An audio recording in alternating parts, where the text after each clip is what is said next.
Toastmaster International is a non-profit educational organization formed by Rolls Medley in 1924 at Santa Ana, California. It teaches public speaking and leadership skills through the worldwide network of 16,200 clubs in 145 countries. Medley Toastmasters Club was started on 3rd June 2008 at Gandhinagar Club, Adyar.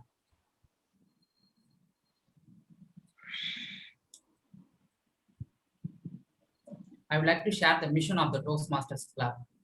We provide the supportive and positive learning environment in which members are empowered to develop their communication and leadership skills, resulting in a greater self-confidence and personal growth. In every Toastmasters online meeting, we follow these ground rules. Rule number 1, if you're not a speaker, kindly put yourself on mute. Rule number 2, kindly attend every meeting in a formal attire. Rule number 3, speakers are requested to, to refrain from making any reference related to religion or politics or sex in their speeches. Rule number 4, when you are moving around, kindly switch off the videos to avoid the disturbance. Rule number 5, rule number 5, guests are requested to prefix your name with the word guest. That is, if Santosh is a guest, it will be guest hyphen Santosh. Now it's time to welcome our club president. Our club president works for the Nissan Motors, heading South Asia Business Unit. He has been associated with the Toastmaster Internationals for 2 decades, a proud Medallion since 2019. He also catered for the Vice President Education in the last terms. I wish you all a wonderful meetings and let us put our hands together to welcoming our club president, Toastmaster Raghunath Nayak. Thank you so much, Toastmaster Mohan. Today, a very warm good afternoon, and with the imaginary gavel, let me open our meeting number 619. Uh, Unfortunately, today we are not having the hybrid meeting, but we will continue with the hybrid meeting and next week. And so couple of things we have gone like as a part of the move from like we've just finished the renewal of our membership, and 9 of our members have decided not to be part of our the next 6 months, but most of them will be coming back. Especially like these online meetings getting into the fatigue, like and the the kind of line between the online meeting and the work, the home is diminishing. I think that fatigue has set in with a couple of people, and they have decided that they'll be coming back up once we have the physical meeting coming in. And so, but we have a couple of new members who will be like Murli there, and we will have the induction of the new members in the next meeting, where we will have the business session and have the induction done. One of the famous quote that I'd like to have in the last one, which relates to what was happening in Medley for last one or few months, is like we judge ourselves by what we are capable of doing, but while others judge us what we have already done. And the silent performers like I would like to appreciate our VP membership and the treasurer, VP membership Dinesh and the treasurer um, Sharanya, for their tireless effort in coordinating with all the members and getting the new members registered in the TMI, and all the members being renewed, and we have close to now 42 members, and that's something which we need to appreciate these two gentlemen's effort. Another silent performer which I really want to appreciate, because we generally don't get chance, and that is our secretary Amita, who actually uh, comes in and helps out as not only in the secretarial role of the club, but also the silent VPPR activities, which she does tremendously in week in and week out. A wonderful job. I want to especially thank all these three people because it's the team that which makes it the club and which makes it better. So thank you all three of you. And another person who I want to really appreciate is the of course the team which gets in is our timer for today who has taken up at the last moment is none other than our Sergeant at Arms Mohan. So really need to appreciate. Thank you for pitching in at the last moment, Mohan, as always. And let me acknowledge the presence of our regional advisor, DTM Sugandhi, who will be our Toastmaster of the day today. A privileged, as a club, we are privileged to have you being the TMOD. And that's something which we need to learn as leaders. Like, when it's something which you come back and make the club really experienced and share their experience. And as a TMOD, I look forward to having a wonderful meeting. Let's put our hands together and welcome our regional advisor, DTM Sugandhi, as our TMOD for today. Over to you. Thank you, Mr. President. I indeed consider it a privilege to serve as a Toastmaster of the Day in Medley Toastmasters Club. Good afternoon, fellow Medlians and guests. Welcome to the land of penguins, where the peacock is trying to set its foot. So today I'll be taking you through a fable in the corporate life. I would not say it is only secluded to the corporate life, but a fable full of creativity and courage. So are you all ready to travel to another distant land along with me while we hear the fable in bits and pieces? Yes, a smile, a raise of hands. Yes. All right. So fasten your seat belts virtually and let's get on the flight which takes us to this distant land. There was once a time in the not so distant past where penguins ruled many lands in the sea of organizations. These penguins were not always wise. They were not always popular, but they were always in charge.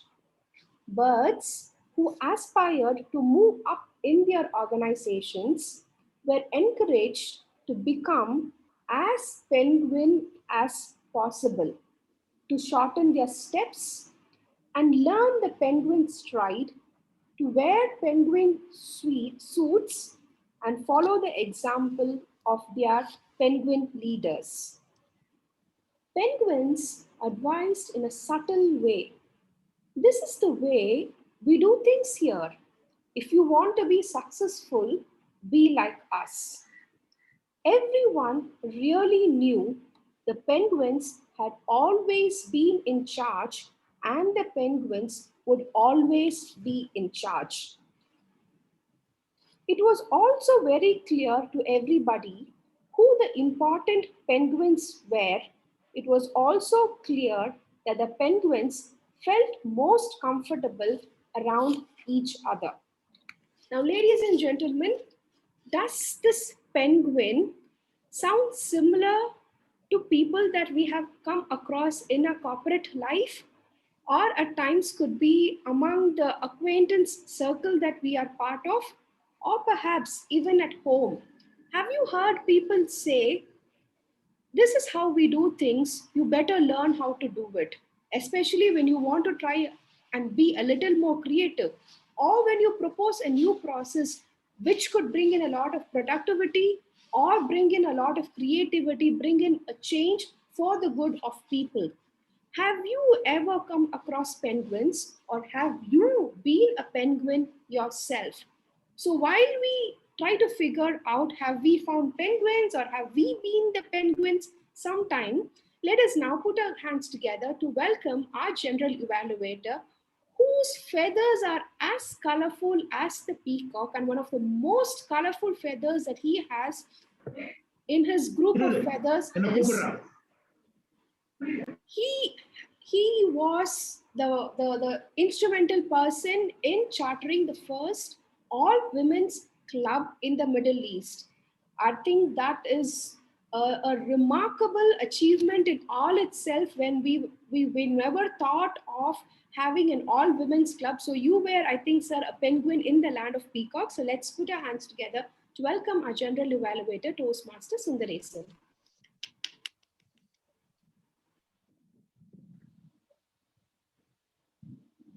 Thank you, Madam Toastmaster, Regional Advisor DTM Sugandhi, and fellow Toastmasters. Good afternoon. It's a nice day, and it's a nice theme, ma'am. It's an interesting theme, penguins, certainly. I hope we are also part of that band, penguins. Once, especially once, my wife told me once I wear overcoat and nice suit, I look like a penguin only with white shirt. So there is some similarity. I don't know about my contribution, but I look like a penguin only. That's good. Certainly, we all are contributors, no doubt about that. Being your regional advisor, I like to share one nice information. Yesterday night, I attended I'm a dual member of Qatar also, Toastmasters of District 116. Our Division A contest was going on. As usual, the MC said, there is a surprise visitor here. There is a surprise person now going to give a speech. We thought some local sheikh or minister is going to pop in and say a few words, or regional advisor or another regional advisor, someone. Can you believe DMI President Richard came in? He logged in and he gave an excellent speech. He was such a simple person. So when you said penguin, immediately I remembered our TMI president just yesterday night. And another surprise for me is in that order, after the regional advisor, district director, and division director, as a pioneer Toastmaster, I was given chance to talk in front of him. It was a surprise. Believe me, it became a table topic for me. I didn't prepare at all, but I managed in front of our TMI president somehow. Thank you. Myself, Toastmaster Sundar, today playing the role of general evaluator. Now I like to introduce my team, the tag players, timer, accounter, grammarian, and 3 dynamic evaluators later. And the first, to start with timer, Toastmaster Mohanasundram. Could you please brief your role? Thank you, General Evaluator. Fellow Toastmasters and a distinguished guest, good afternoon.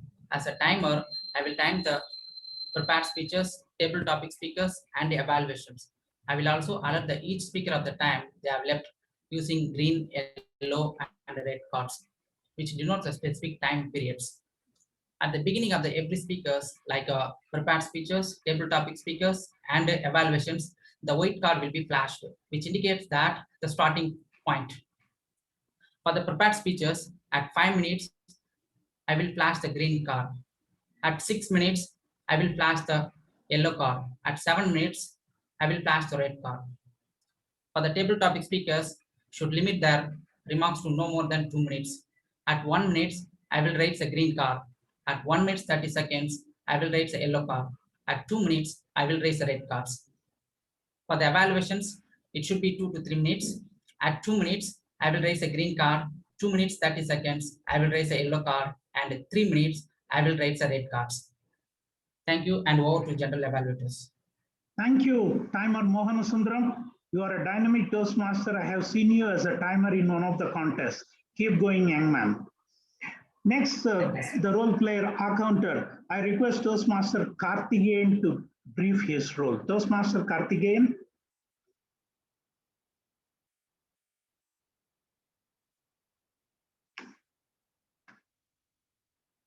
Toastmaster Karthikeyan, I'll come back to you, friend. Yeah, I am audible. Yes, I'm audible. You are. Keep going. Good afternoon, fellow Toastmaster and guest. The purpose of the encounter is one of the word sound that are you used to crutch or face filter by anyone who speaks. During the meeting, I will listen to for overset the words including and, will, but, so, and you know. I will also listen to for filter sound including and, are. I will also note when the speaker repeat word phrase such as I, or this means, and I will note everything. At the end of meeting, I will report the number of times who is speaking the same words to GM or to GM. Thank you, Toastmaster Karthikeyan. To tell the truth, I must be more careful as a general evaluator. The way in which you are a good listener. Keep Already going. noted. Already noted, GM. Keep going. And the grammarian role is performed by DTM Sampath Saurirajan, our dynamic mentor of Medley. And I request Toastmaster Sampath Saurirajan to brief his grammarian role, sir.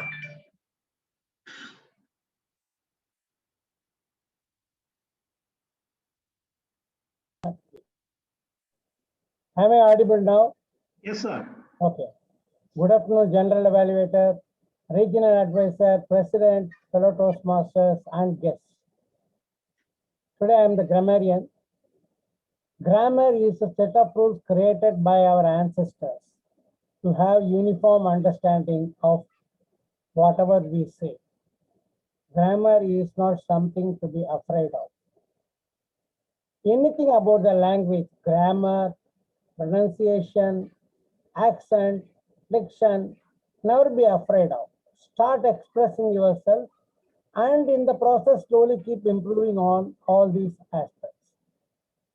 As I always say, Oscar Wilde's quotation, George Moore wrote brilliant English until he discovered grammar. So my urging you is, do not be afraid, go ahead and have a nice time. In fact, like our ancestors, we are also contributing today small new rules for future generations. They will learn them also as grammar. Can I request screen share access? You have access, sir.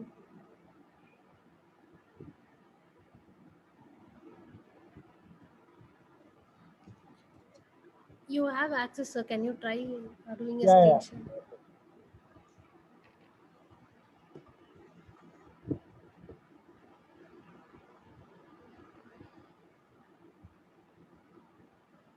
It is not showing.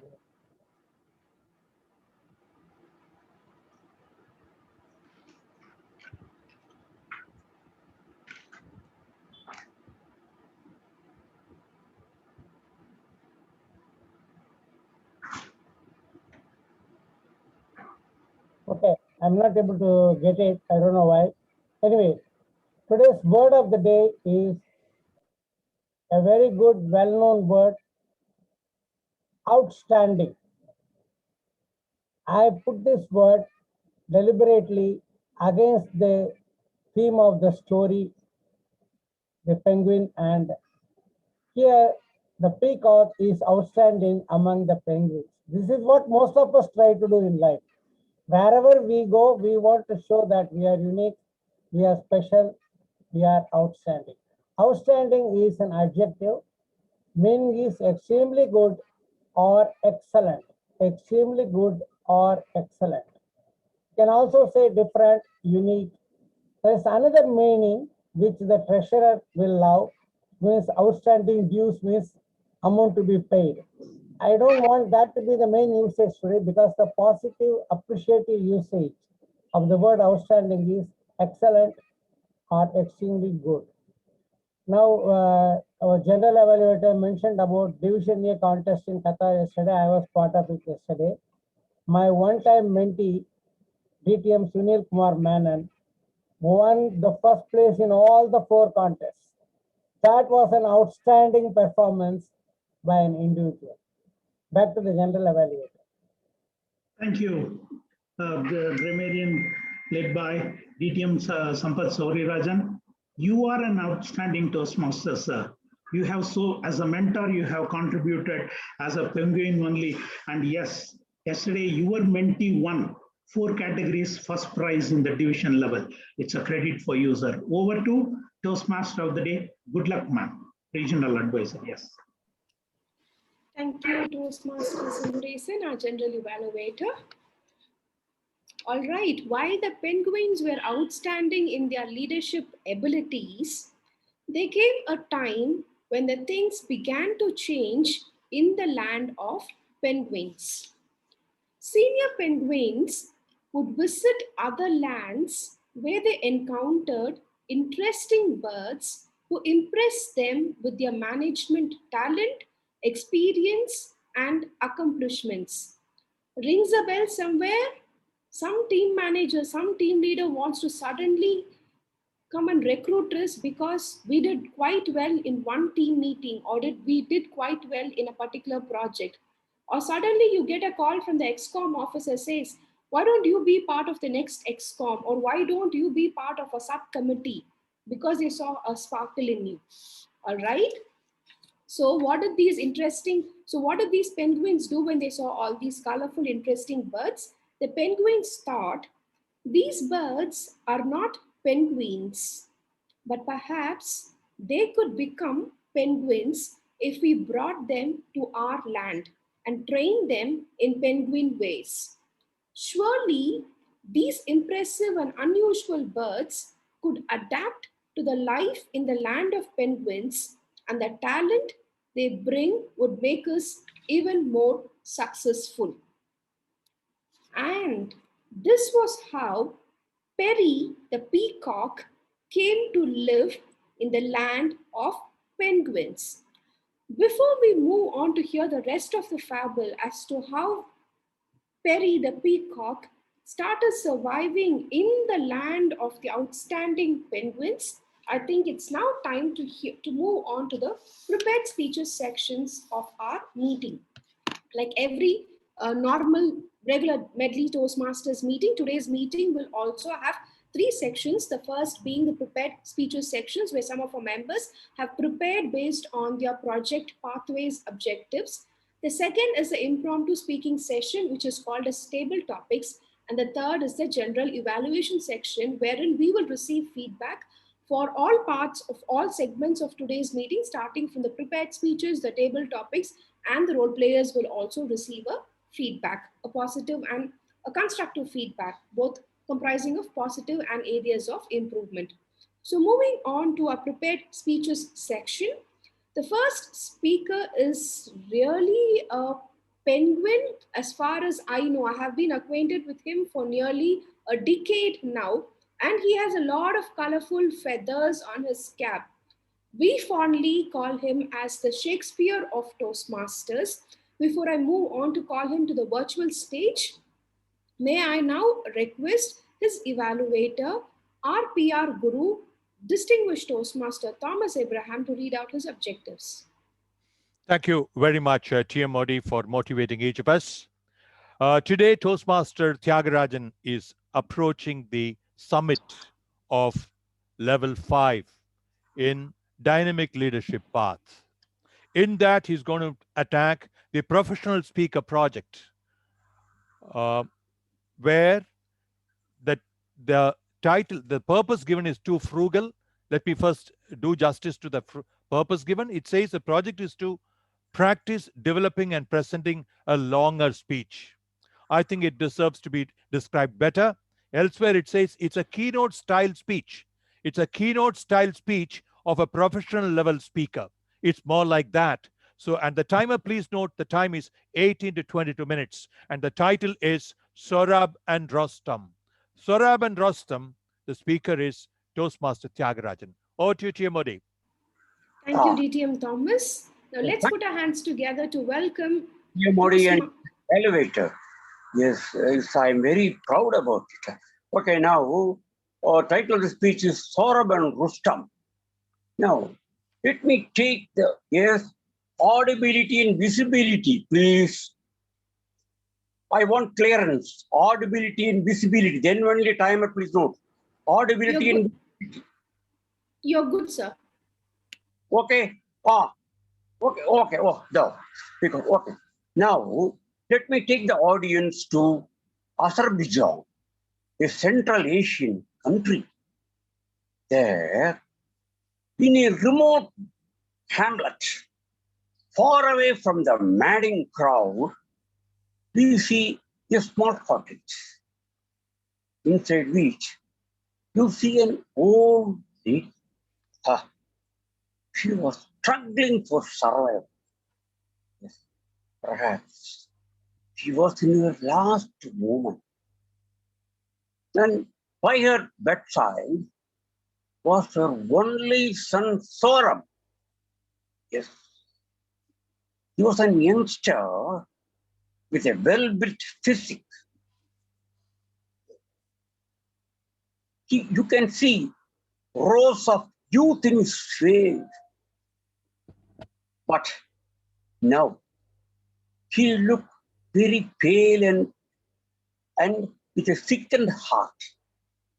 You know, he'll be parting with his mother shortly. And what was his name? Saurabh. And his mother's name was Sharabi.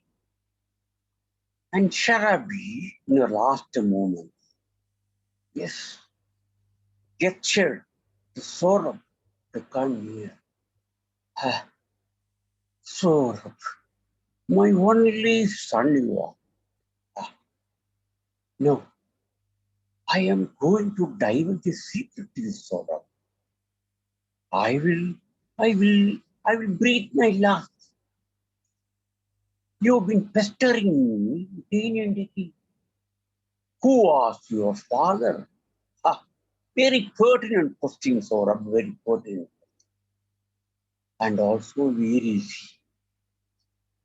Now, let me spill the beans. Let it no more be a secret. The father's name is, she gave a pass. She was not able to be.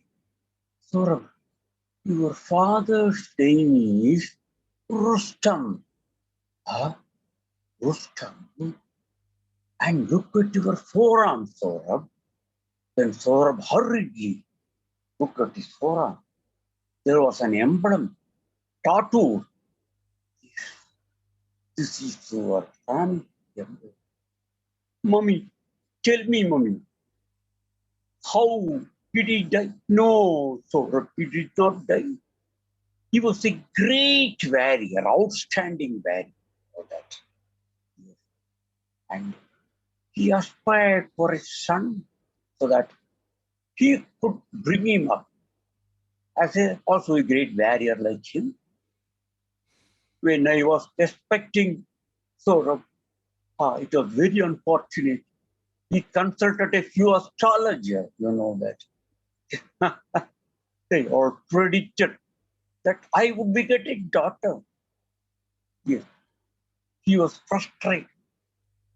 And without even telling me, he left after this. Mother, tell me, where is he? I want to reunite with my father. Is it? He is Persia, I understand. Mommy, be quick. Any scheme we can evolve. Anything I will do to meet my father. I will tell you. He always respects who is the exponent in warfare.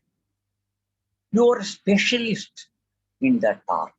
So you go to Persia and then make an announcement, inviting someone for a fight. Because Toastmasters, it is an episode occurred centuries ago. It was very common in those days that a country will fight and youth will fight each other, just like we are playing cricket. Yes. And the fight will be a prestigious one between two nations. So she said, you would certainly, a Persian, you will beat him to pulp. I know your potentiality. So you go there, announce, and you will defeat him. Then you will be proclaimed as a hero by the king. Yes, yes, yes. Then your father definitely will approach. And if you mention the name of Rustam and also you show this family emblem, then reunion is possible. Then she again gave a pass. Sir, give me some water, she said. But by the time he rushed for the pot, she breathed her. Saurabh, wept and cried. But he was a man of deeds rather than of words. So immediately, just next day, he was in Persia. And then he announced, I am a youngster from Azerbaijan. Yeah. Is there any youth to fight with me in an arena? I will beat him black and blue. Yes, I'm sure. Yes. Is there anyone? But unfortunately, no one came forward. Then he approached the king of Persia, and with all his submissive reverence, he said, with all his courtesy, said, Oh, your majesty, I am a youth from Africa. There is no one to fight with me. You know that. Yes, what is this? King, is it? No youth from Persia is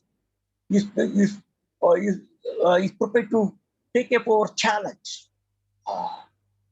Then again, he sent for his senior warrior. And that warrior came, senior warrior. Here is a youth challenging the youth of Persia. What is your reaction? Yes, your majesty. I have heard. He's coming from Azerbaijan. So everyone is little bit reluctant to take up this challenge. Is it? Then that man said, Your Majesty, our prestige is more important to me. I will take on this youth. What? You are 52. Never mind. For me, age is a mere number. My spirits are young, you know that? Yes. I am a 52-year-old boy, perhaps. You can take it from me. Rustam. Yes, that was his name. Saurabh's own father. Yes. He said, Rustam. He said, you come and tomorrow there should be a fight. And in the desert, prepare and organize an arena. Next day, yes, Saurabh was in the arena. And his own father, Rustam, without knowing each other, there was the Rustam. And there was a huge crowd throng. Yes, it was a very prestigious fight. And Rustam, you know that. Oh, you young man. You say, do you aspire to live further? If it was so, it is not too late. You can withdraw now. Yes. Then Saurabh said, young Saurabh, you may be very great, you know that. But my father was a great warrior and is a great warrior. You know that. I can defeat you. Yes, in no time. I am not a white-blooded coward. You know that? I am a great warrior, a valiant warrior. And it was too much for Rustam, the great Rustam. He thumped his chest. Do you know that I have seen enough of blood and battles? Yes, you are a chicken feed for me, you know that. And finally tell you withdraw. Or yet, but young Sora, no, he was adamant. Anyhow, okay, he did all. And just like an hungry vulture bounces on an innocent prey, the great Rustam bounced on his own son, Sora. Father and son fought bitterly. It was a bitter battle between father and the sword clinged. Yeah. And everyone clapped and high. And at a time, what happened? Sora pulled his dagger. It was a lethal weapon. And in a lightning speed, he was in the point of thrusting the lethal weapon into the abdomen of Rustam. Ha! You know, Rustam was too much for him. While Sora was a greenhorn, Rustam, as he said, has seen enough for blood and battle. Yes. But Sora was unfortunately a raw. Just what it? Immediate. The flashing moment, Rustam evolved a strategy. He cried very loudly, Rustam, his own name. Yes. Because, as you know, in Test cricket, what do the wicketkeeper do?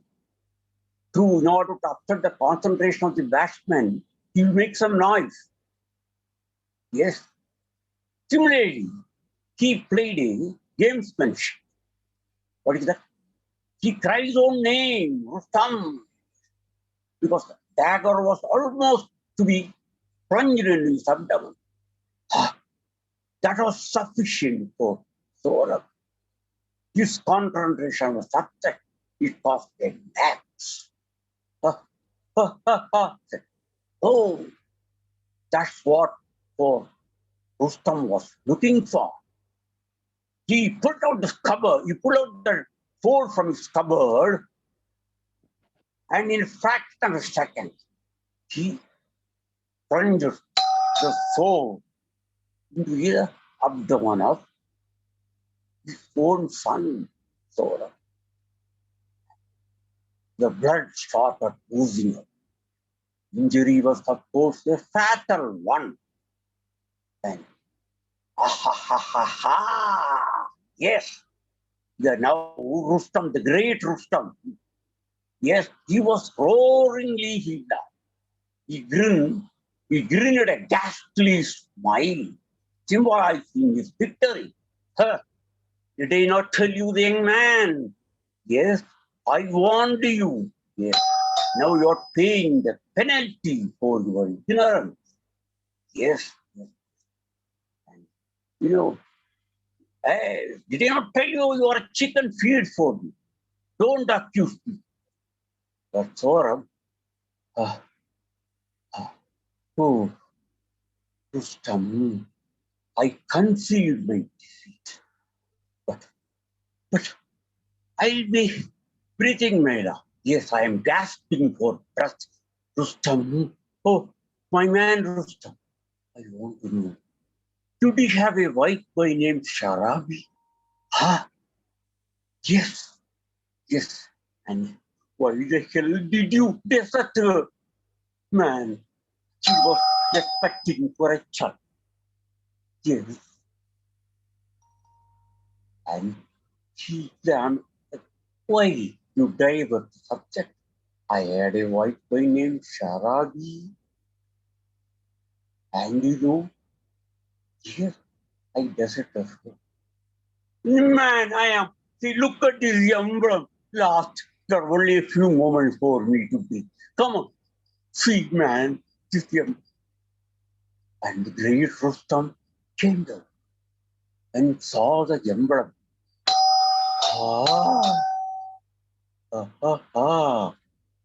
You shall. You are my son. Yes, father. Yes.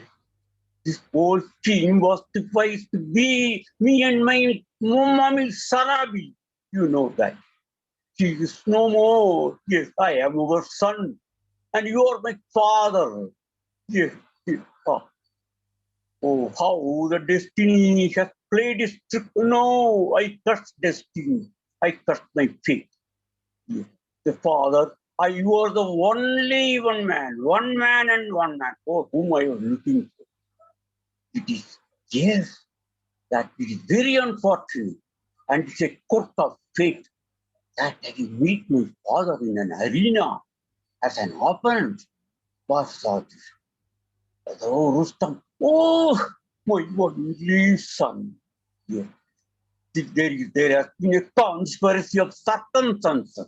This conspiracy of circumstances. Oh, my sorrow, he showered sisters through the body of his son. And, tons and tons of tears trickled down his cheeks. And these drops of sorrow and sour of blood mingled together to form a single stream and drip into the surface drop by drop. Like Saurabh said, Father, by the time Rustam cried, I am an executioner, I am a murderer, I am a deserter of this life. Yes, then Saurabh, keep cool, father. My mind is mature for you, but thunder thought cyclic. Yes, you cannot expect sunshine all the way, father. You cannot expect. Yes, yes. Don't worry. Yes. When the appointed hour comes, yes, he will breathe the life. I never die, father. I just pass. Yes. Oh, my son, you are talking pearls and pearls on tongue. Yes. What a wise son you are. And then, Saurabh dropped dead. What was the reaction of Rustam? Huh? Rustam was staring at the body again and again. What a moment. And then there was a riot of laughter. Who laughed? Rustam, the great Rustam. Yay! Yes, again and again he laughed. What has happened? And then all of abruptly, he started trying again and again. Alternatively, and then he ran hither and thither. What is this man? A cover? He has turned into a cover? Yes, yes.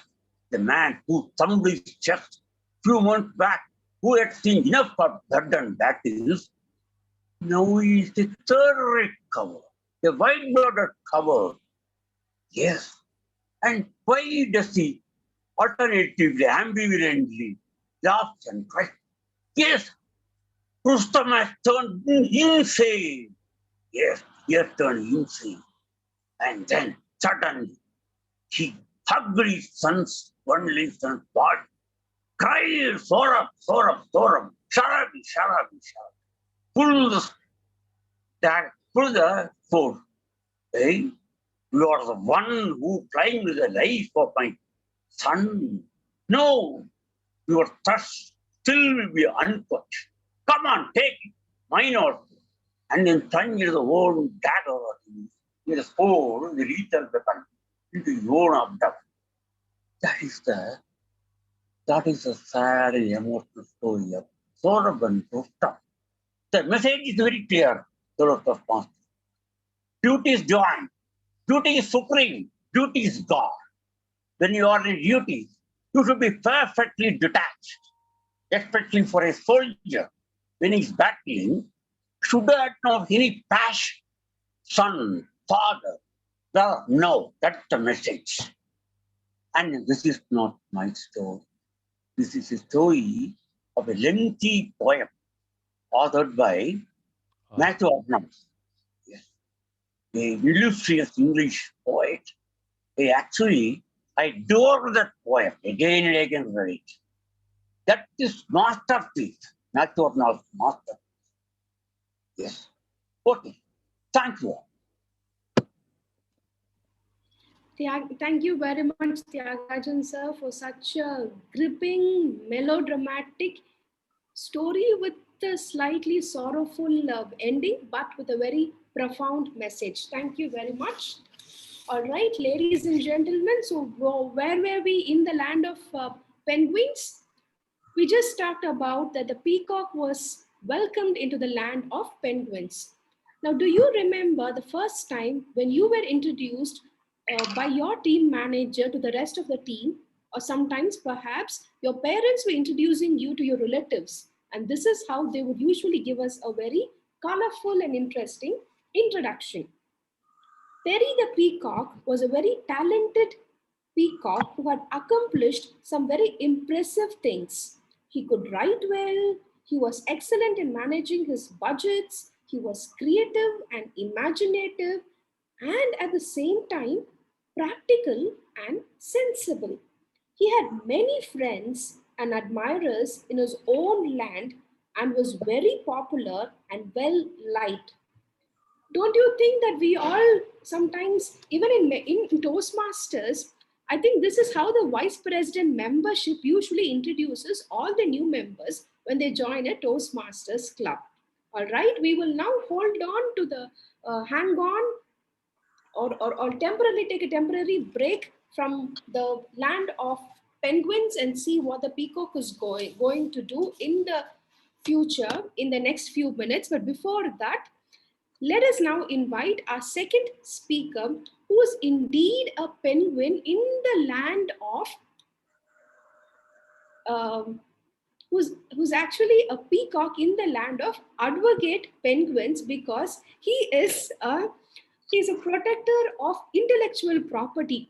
Well, all the lawyers wear their white and black suits and go and argue in courts. This man venges a virtual war against intellectual property. So let's move on to introduce, to hear from our systematic Toastmaster Saravanan, the evaluator, about the speaker's objectives. Thank you, Toastmaster of the Day. DTM Sunil Jose is presenting his speech on Presentation Mastery Pathways, Level 1, Project 3, Researching and Presenting. The purpose of this project is to learn or review basic research methods and present a well-organized, well-researched speech on any topic. Timer, please note 5 to 7 minutes. Time is 5 to 7 minutes. Over to Toastmaster of the Day. Thank you, Evaluator Toastmaster Saravanan. Ladies and gentlemen, let's welcome to the virtual stage DTM Sunil Jose. Tap to review DTM Sunil Jose. Sugandhi, excuse me 1 minute, I'll just... Sure, sir.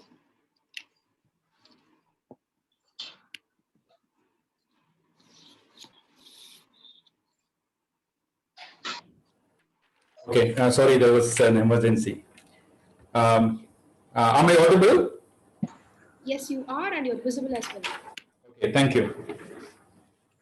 So, tap to review. How many of you have heard of this term, tap to review? Yeah, I think I can see a few hands rising up, but I'm sure most of us has heard and felt the word tap to review. Because whenever a company which, an app which you have downloaded, update their privacy policy and ask you to tap to review and consent, what you do? You tap and consent without reviewing. Then what's the problem with when WhatsApp says tap to review? Dear Toastmaster of the Day, fellow Toastmasters, and my dear guests. On January 4, 2021, WhatsApp asked its 55 crore Indian users to tap to review the updated privacy policy. Well, the term review is a misnomer because after tapping, after reviewing, if you're not consenting, then you have to quit WhatsApp.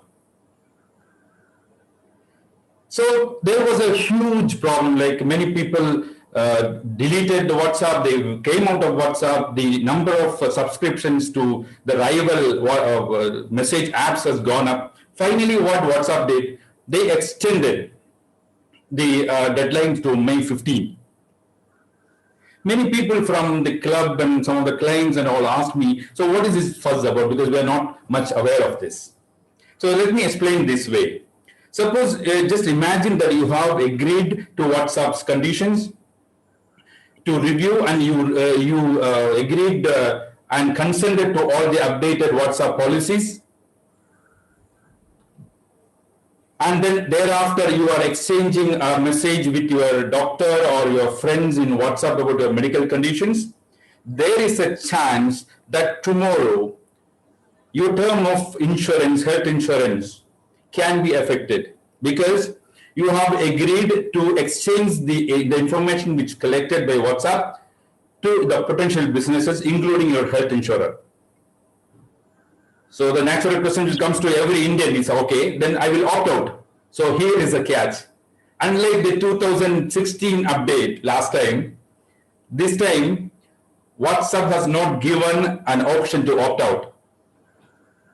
So what you can do, you can either give consent to share the personal informations with WhatsApp or with Facebook and the entities, or quit WhatsApp. So if the sharing the information and confidential data with Facebook and the group is the price which you have to give for a free WhatsApp subscription, trust me, it is not cheap. This is the reason why the Competition Commission of India, CCI, has announced an investigation into the WhatsApp's updated privacy policy last week, because they found this updated policy is like it force the users to voluntarily give consent to share the data. So I was just wondering how the Indians, as Indians, what we think of it. Unfortunately, most of us just think there is a law is there to prevent us from sharing, prevent the companies from sharing the personal data they collected. We just assume that.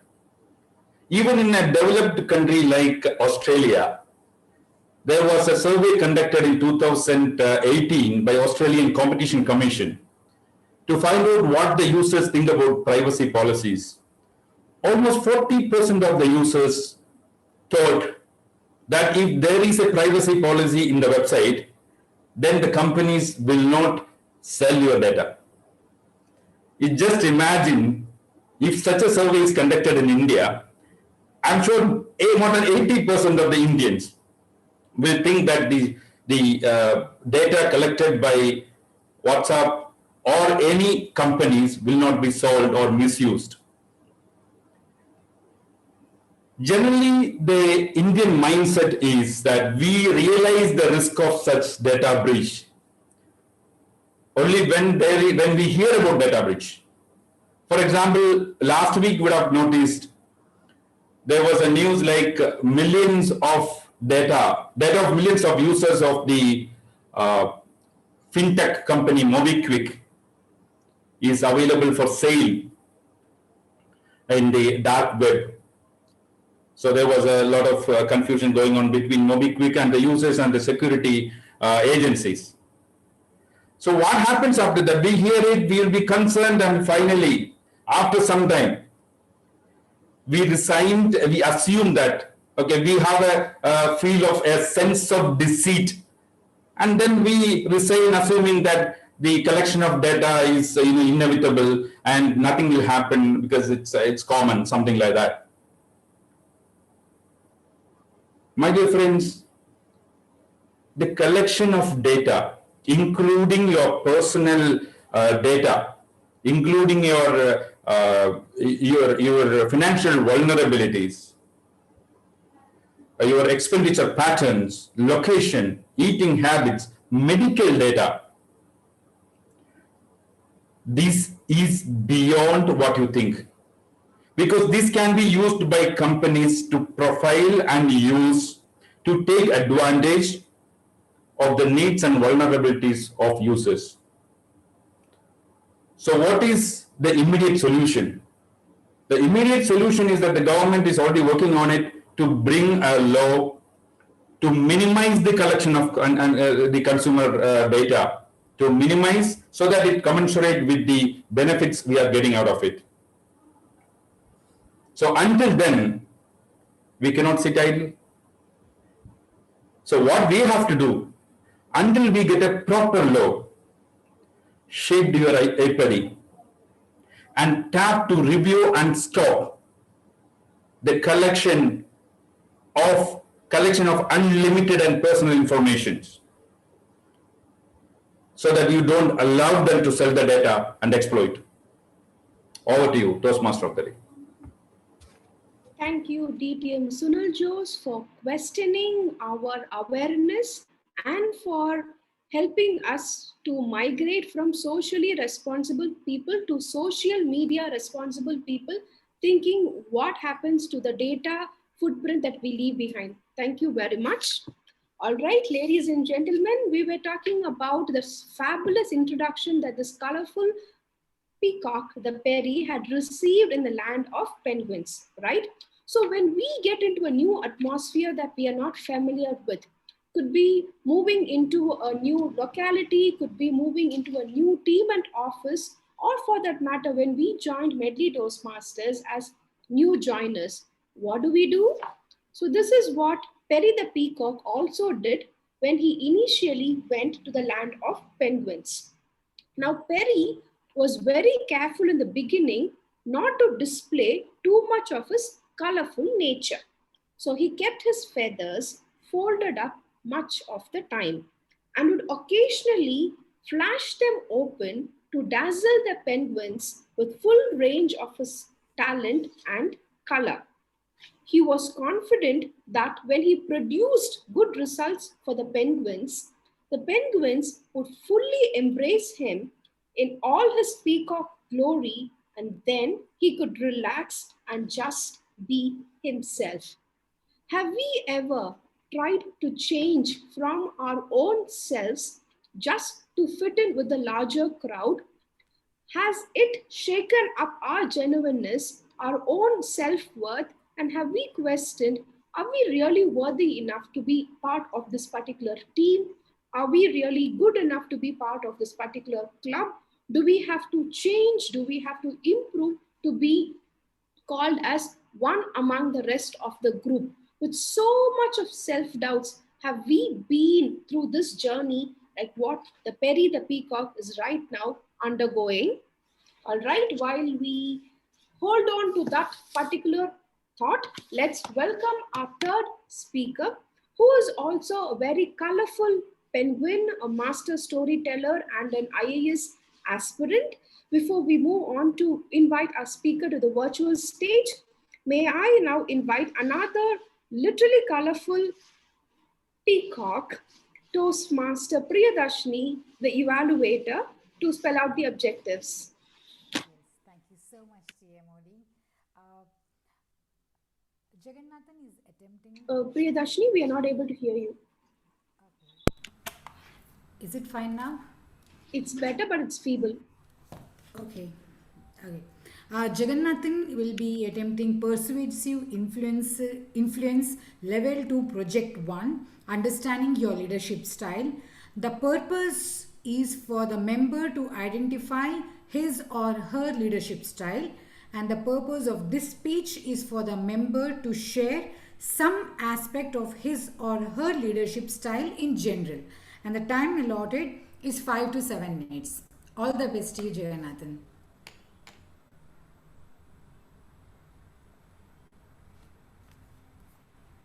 Thank you, Toastmaster Priya. Ladies and gentlemen, let's put our hands together to welcome Toastmaster Jagannathan.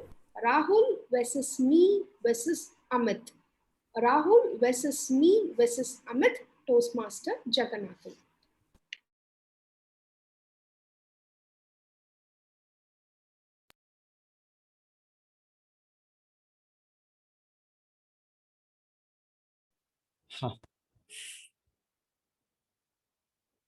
Sorry, one moment.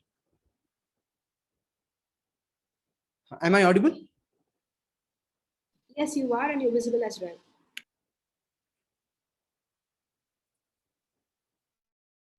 Yes. Amit to the left of me and Rahul to the right. Madam Toastmaster, 3 years ago, I was faced with this burning question. Like how these two politicians contested elections, I contested 3. Most memorable one was from January to June 2018 Executive Committee elections. Back then, Mr. Amit Shah was the president of the BJP. Mr. Gandhi was the president of the Congress, and I was the president of the Office Toastmasters Club. What leadership style should I adopt? We decided to spice it up. When we entered into office, there was huge baggage from the old administration. When we left office, we became the huge baggage to the new administration. Good afternoon, friends. What you see here is the culmination of my learnings in the 18 months I served in the ExCom. Our Vice President Education was ecstatic about our new Sangam. Our Vice President Public Relations suddenly became Abraham Lincoln. And we even have representations from Jharkhand in the east of India. For anyone else, this poster could be unprofessional, mockery, and insincere. In retrospect, I realized that this is how my leadership is: personal, jovial, and everyone is collectively responsible to the team. I took the survey in the project. More than what's at the top, I'm happy about what's at the bottom of it. Dividing this analysis into 3 equal parts: January to June, Vice President Education. The primary responsibility of the role is to cater to the educational needs of every member. Thus, it falls upon him or her to provide an enriching experience for everyone. One of our significant achievements was this. From the left, Conan completed his ACB, Uma broke the ice, and Kriti completed his CC10. 3 milestones in one meeting. And we had 2 speakers who broke the ice in that term. That is a worthy achievement for a corporate club. I learned many lessons, 2 of them. Lesson number 1, a leader is a servant, not a bureaucrat, visionary, pioneer, and other fancy terms that we give. Lesson number 2, leadership is a human relationship. Leadership isn't a single person commanding others to follow. He or she must attempt to know and build relationships among people. Surya, Thomas, Raghu, Ranga, and all other past Vice President Educations of Medley, I'm sure, will attest to that statement. Moving on, Vice President Public Relations, July to December 2017. We decided to up the ante. This poster was to popularize the idea of elections in our club, similar to how the Greater Chennai Corporation used Washington Sundar as a Chennai district election icon to popularize the idea of elections for the upcoming one. We also had a Know Your Toastmasters campaign internally. We couldn't do that because data problems will come in. Internally, we did this campaign to make sure that every member knew every other member in the club with some basic information. Where are you from? How long have you been Toastmaster? Why Toastmasters? Among others. This created a true family. I had one important lesson in this. Leadership must be closer to the people. Minimally from the state capitals and maximally from the panchayats and the municipalities. For a leader to take leadership closer to the people, he or she must earnestly attempt to know the people, their culture, their cuisine, language, what makes them laugh, among others. This makes leadership truly inclusive. Moving on, December 2017, I filed my nominations papers for the presidential election. The campaign was hot and strong. Our party members went on social media to propagate our policies. Fiery speeches, fantastic turnout on field trips. We won it. An overwhelming majority of those 10 people who showed up for the elections voted me as the president. I was the only candidate. My patience was tested in those 6 months. I made plenty of mistakes. Some of them are, number 1, I intruded in my team's personal space. I did it once with our VP Ed. It brought an avoidable bitterness to the team. Number 2, generally presidents face a situation when not all members of the ExCom are ready to take up the responsibilities. Despite the stated objective of inclusiveness, we could not bring everyone on board. It became a cabinet dictatorship. Soon, hardly meeting minutes were sent and membership got hit. Soon we were down to 12 with the 2 months to go. Point number 3.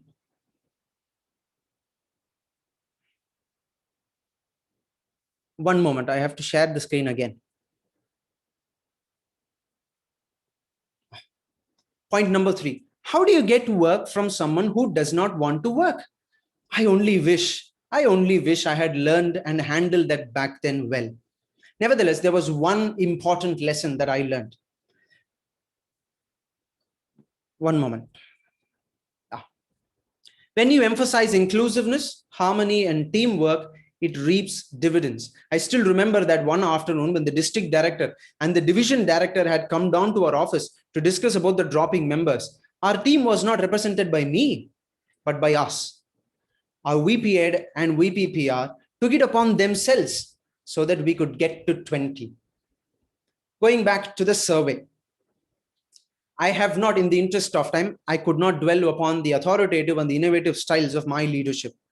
And there is still plenty of learnings that are waiting to be told in terms of work. I'll keep it that to the pathway too. But to sum it up, first of all, a leader is a servant. There is hardly any room for me, I, or mine. It is ours and we. This makes leadership a human relationship. 3, leadership must be closer to the people and people-centric. 4, last but not the least, when you emphasize teamwork, harmony, and inclusiveness, it reaps dividends. This makes leadership sustainable. With Mr. Shah to the left of me and Mr. Rahul Gandhi to the right, I'm finding and scripting my own way. And this speech is part of that. Over to you, Madam Toastmaster. Thank you, Toastmaster Jagan, for that interestingly delivered speech with a lot of profound messages that many of us could relate to. Thank you very much. All right, ladies and gentlemen, before we move on to the impromptu speech section, shouldn't we understand what's going on with Perry the Peacock in the land of black and white, the penguins? So this is what happened when Perry the Peacock started doing his work in his own style. Some of the penguins, the senior penguins, tried to take him under their wings and coach him. They said, "Hey, look, we like your work, but some of the elders are uncomfortable with your style. You need to change to be accepted here. Why don't you put on a penguin suit and look more like us?" Perry the Peacock thought, "It doesn't fit me at all. It's too tight and constraining. My tail feathers will get crushed and my wings can't move as well." The elders said, "That's the way things are done here." The penguins shrugged. "It's the same everywhere in any organization." The penguins said, "We value diversity," but their actions said otherwise. So hold on to your thought as to what happened to that peacock. Did he run away, keeping all his feathers intact to his homeland? Or did he wage a war in the land of penguins, trying to create a revolution? Take a guess, and while we keep taking a guess, let's invite our table topics master, who is another penguin in the land of, who's another peacock in the land of penguins. She has served as a meticulous sergeant at arms, and now she is continuing her second term to serve as the most I would say again, a meticulous treasurer who counts every single penny. Ladies and gentlemen, let's put our hands together to welcome our table topics master, Toastmaster Sharanya. Thank you, Toastmaster of the Day, for the beautiful introduction. So, good afternoon, Toastmaster of the Day, fellow Toastmasters and guests. So, I am Sharanya. I'll be handling the table topic session today. So, what exactly table topic is? I would like to just give a small intro for the guests to understand what it is. So, table topic helps members practice the art of improvisation and also helps us think on our feet. This helps us develop four vital communication skills: listening, thinking, organizing, and delivering. The table topics that I have prepared for you will hopefully help all of us become better at improvisation. Since we at Toastmasters try and provide a speaking opportunity to maximum audience members, this session is not restricted to members alone. Even the guests can participate. I may randomly call anyone to participate, or you can volunteer to come up on the stage yourself by raising your hand. So before we begin this table topic session, I would like to explain the timing guidelines for table topics. So it goes like this. So 1 minute will be the minimum time, and 1 minute 30 seconds will be the target time, and 2 minutes will be the maximum time. Speakers are allowed to speak for a maximum of 2 minutes 30 seconds in the table topics before being disqualified. With this, let us start with the table topic session. I would like to share my screen. So first let me call up. So the first speaker for today, before calling the guest, I would like to call an experienced Toastmaster so that the guest will get to know how to approach a table topic. So it is Toastmaster Dinesh. Dinesh, are you available? Yes, Okay. Sharanya. Share my screen.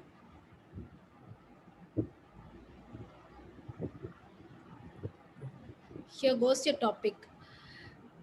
Toastmaster Dinesh. Little things make big difference. Little things make big difference. Toastmaster Dinesh. Thank you, Table Topic Master Sharanya. A very good evening to all Toastmasters and dear guests. Little things make big difference. Yes, indeed. We never know what we do in a very small manner makes a very big appreciation on the heart of others. A very good example of it is whenever we go in an auto or when we use the bus, we never say thank you or use simple words to the people who are helping us to use.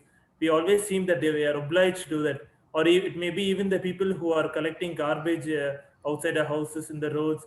We always tend to take those people for granted, and we always think that their only role is to do like that, but we never say simple words like thank you, or if it's Deepavali, happy Deepavali, or if any such festival occasion, it will go very deep in their heart, and they will also feel that they are also a very good part of the society, and which they are actually. But and indeed we can always share with them some sweets, or if any good occasions are coming, it will be enshrined in their memory for a very very long time. These kind of little things, they cost very little. After all, it's just words, and good words, as we all know, is just a free. And we don't want to be living in a land of we don't want to be living as a peacock in a land of penguins, and we have to be an outstanding human being ourselves to do the service to our society. And we could do it on a way that we could help people all around us, and people who meet us on a daily basis, including the security people who we always meet. We could just say hi to them, and that is something that I personally used to do. I just say hi to them and speak to them for a moment. So trying to get to know about where they are from, where their native places, all this, it's good to know about each other very well. Thank you, and over to you, table topic master. Thank you, Toastmaster Dinesh. It was really indeed a great speech. So, with this, let me call upon the next speaker. It's Toastmaster Atishay. Atishay, are you there? Toastmaster Atishay? Hi, Sharan. Okay, let me share the topic. Toastmaster Atishay. Together, everyone achieves more. Together, everyone achieves more. Toastmaster Atishay. Thank you, Sharanya. There was a story that I'm sure a lot of us must have heard. A farmer gave his son a single twig, a thin piece of stick, and asked him to break that stick. He was able to do it with ease. He gave him two, three, four. He was able to break all of them. But then the old farmer picked up a bunch of sticks, a bundle of sticks, and handed them to his son and asked him, "Now break all of these." The son tried hard. He put all his force. He was sweating. He was trying to break the sticks, but he failed. He wasn't able to break all of them. Why was that? Because all of those sticks, they were tied together. They were supporting each other, and and because of this, the farmer's son was not able to break them. Together, the sticks were safe. And this little concept, this analogy applies very well to life. As humans, we have been able to come so far, and we have been able to progress much better, much quicker than other species on the planet, because we learned to stay together, because we learned to look out for each other, to support each other, and to progress towards a common goal. I believe our progress, the fact that we are living in the 21st century, having virtual meetings when other species can't even talk or can't even live together without fighting or without killing each other, is testament to our outstanding ability to be able to collaborate, to work together, and to progress faster when we work together. Thank you. Over to you, TT Master. Thank you, Atishay. Uh, so I will call upon the next speaker. It is Toastmaster Venkateshan. Yes, yes, yes. Okay, so let me share my screen. Toastmaster Venkateshan. New normal, old normal. Toastmaster Venkateshan. Thank you for the nice topic. New normal, old normal. On April 1st, I went to King Institute. One of my friend's brother is working as a doctor. The government issued a GO after 45 you can put your Covaxin or COVID. For that, I was waiting there in the queue. Like one person is from the very big party and he's criticizing about the public and he's doing all the malpractice. He wants to take his wife and he wants to inject first. And I moved closely to him and I told him very in a little voice, "Sir, you are being a politician. You look like a very sophisticated person. You came in a very big car in BMW and like a childish you're doing it. Be it normal and we will take vaccine one by one because there is a rule. You have to fill up the form. Either you want Covaxin or COVID-19, you have to mention it, and then in the form you should mention your Aadhaar number and other details. Then they'll send you the details after the Covaxin dose is over." I told him, but he said that I was ex-MLA. I know that. I know this health department. I know this. I know that. Then I thought that, see, one way we are talking about the other countries, see how India is developed. Other way you can see the political persons, the background, what they got it. And he made a mess in King Institute day before yesterday. And the neighbors, they are murmuring about the politician. And finally he got it and he left from King Institute. I used to beg them in the public places. Everybody is thinking that we are a big shot. I'm big shot. I was an ex-MLA. I can go first. Nobody is following in India. There is a system is there. See, like row wise, we have to go inside and get all these details, get all the vaccines, but nobody is following it. This affects me. I thought that India, you cannot change it. Country will change, but the person will not change. Thank you for the nice topic, Table Topic Master.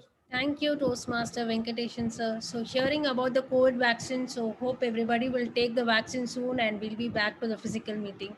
So with this, I would like to call upon the next speaker, guest Hariharan. Guest Hariharan, can you unmute yourself? Okay. Let me call upon guest Sakuntala. Hello. Yes, Sakuntala. Is it possible for you to turn on your video?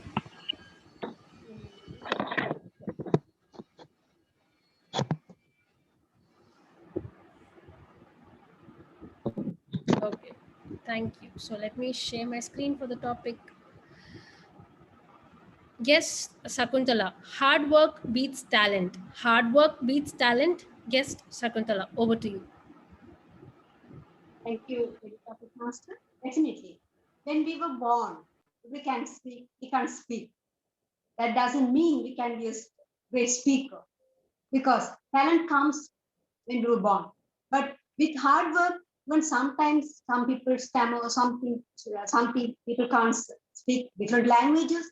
But if you are ready to take a challenge, if you put your 100% into that, definitely you can achieve that. Only the hard work can make anything. Well, let's remember about that Abraham Lincoln who was working in a shop, became an American president. If someone had said that at that before when he was working in a shop, would anyone believe that? Definitely not. Because it is that hard work that makes every an outstanding person. Because just talent, even if you are born with a talent, you can't be very proud of that because it comes with you. You didn't do anything to deserve that. But a hard work, 100% is your achievement. You have every right to be proud of.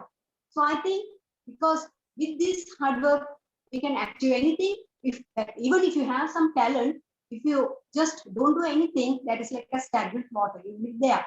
But if you put your hard work, that takes you that talent, you can take to the next level and make you a very outstanding person. Don't you agree with me? The topic, Master Saranya, over to you.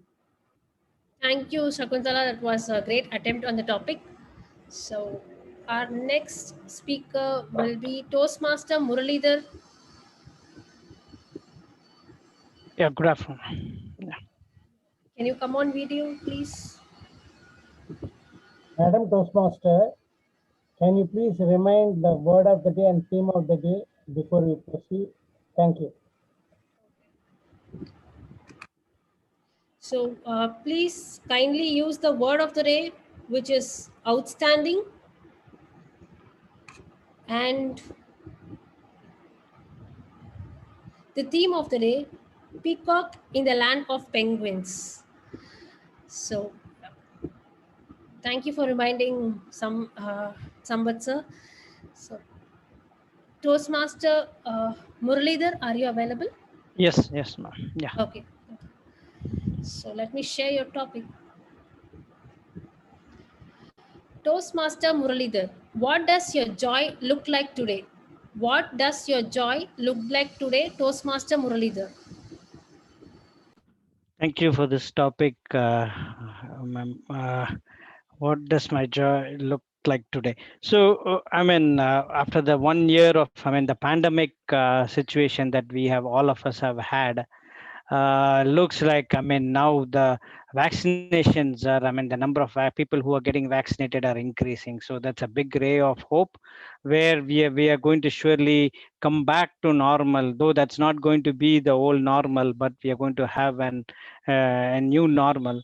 So that is the ray of hope that I see. So that I think soon we are all going to get out of this difficult situation that we had experienced and learn a lot of lessons from what we had in this past 1 year. So this has been surely this would make us stand outstanding and as we move ahead. Thank you. Yeah. Thank you, Toastmaster Muralidhar. That was a great attempt on the topic. So, next topic goes to Toastmaster Venkataseshan. Venkataseshan, can you unmute yourself? Hi, ma'am. Here is your topic. Toastmaster Venkataseshan. Leadership is about vision and responsibility, not power. Leadership is about vision and responsibility, not power. Toastmaster Venkataseshan. Thank you, madam.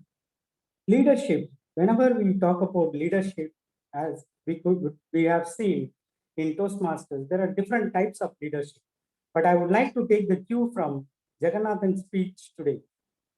All types of leadership, end of the day, they culminate or end with how we have human relationships.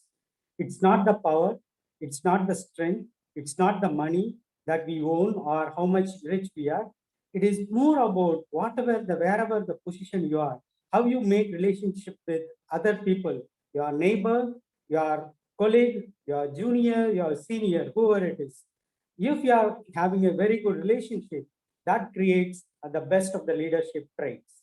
When we talk about the power, it does bring the strength to a person where he could manage a group of people, or he can overpower them and make them work for something that you are looking for. But a vision or a responsibility comes only if you have a proper team and a good relationship with each of your team members. You can be a manager, you can be the topmost CEO, you can be the start rung of the leadership. Wherever you are, the way you manage the relationship you have with the people, that determines, that takes the leadership towards a common vision and the responsibilities derived to the entire team of group. Thank you. Thank you, Venkataseshan. That was an awesome response for the topic. So next TT speaker will be Toastmaster Zakir Hussain. Hi. Hello. Hi, Toastmaster Zakir Hussain. Yeah, hi. Yes. So here goes your topic. Success is sweet, but the secret is sweat. Success is sweet, but the secret is sweat. Toastmaster Zakir Hussain. Yeah. Thank you, Sharanya, for the topic. Success is sweet. Of course, we agree. After a long ordeal, we are in the land of penguins, though we are peacocks. Yes. Why? Before the lockdowns, we were different. After the lockdown, we are into a different land. So now what happened now? Totally, we have into a different platform. We feel we are protected.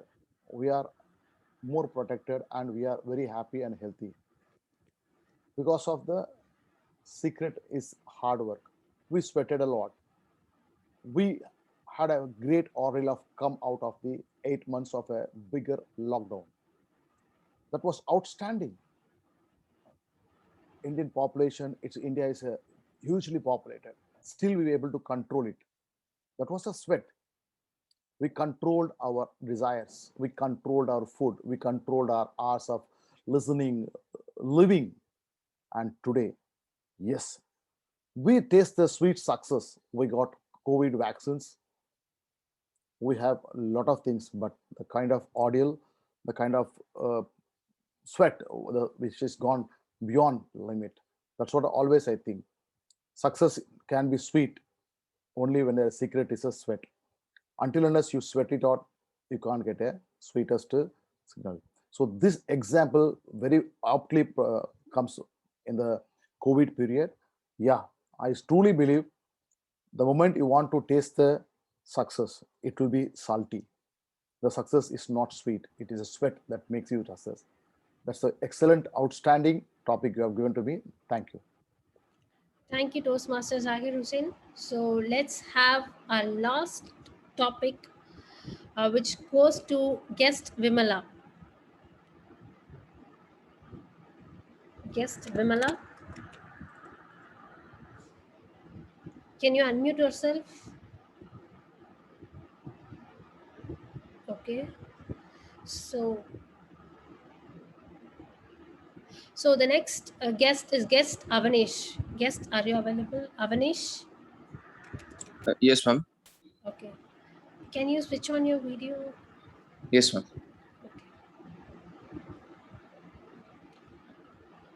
Here goes your topic. Guest Avanish. Happiness is not a destination, it is a way of life. Happiness is not a destination, it is a way of life. Guest Avanish. Yes. So, what is the aim of our life? Ultimately, we want to live it happily. But if we see our daily lives, we do something which is very boring and it is not what we wish to do. So, we find it difficult to live and not very good. So, we want to live a life which is more happy and we strive to be more happy in our life.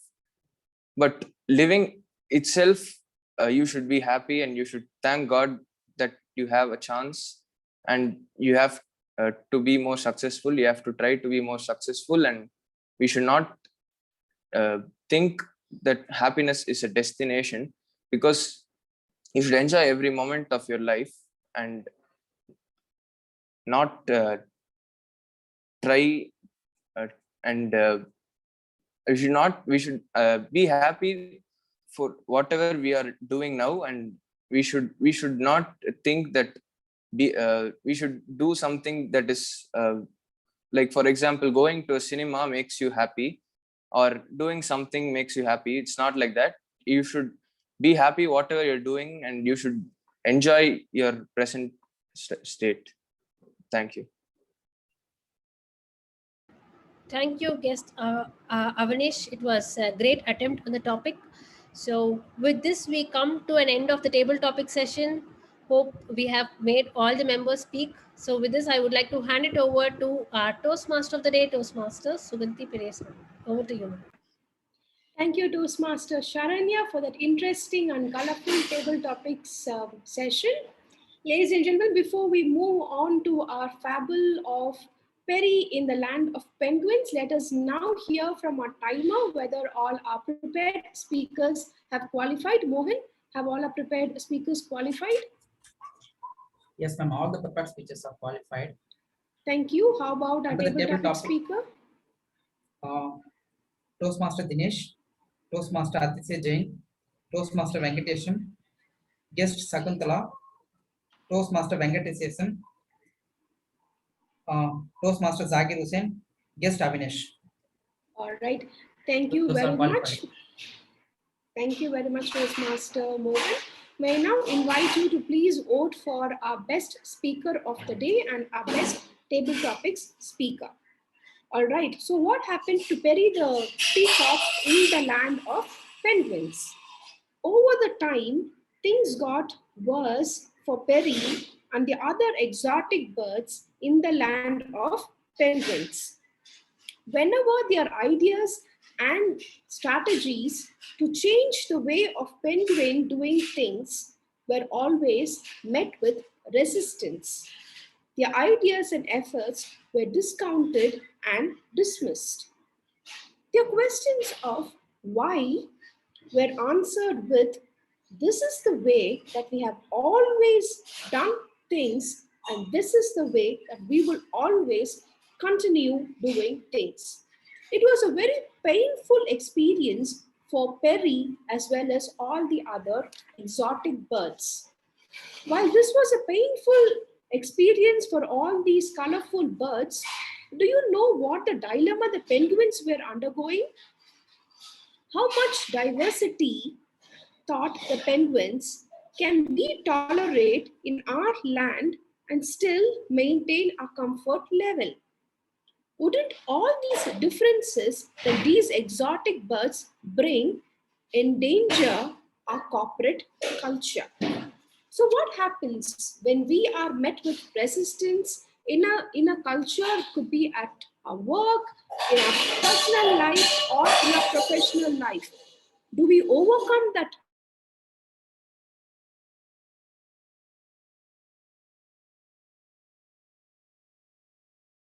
I'll reveal the answer in a short while, but before that, it's time to welcome back our general evaluator, Toastmaster Sundaresan. Thank you, Madam Toastmaster. I was immersed in that story of penguins and peacock. Actually, it created more curiosity for me for the continuity. But you know, in our weekly magazine, there will be after every issue, there will be at the last line continued. In Tamil, they said Todarum will be there at the sensational point. So you are stopping at that exact place. Still, it's my role today as a general evaluator. I'll continue in that one. Randomly, I asked, share something about a contributor. And for some of the role players, and few role players have replied me. The first evaluator sincerely has told his own words.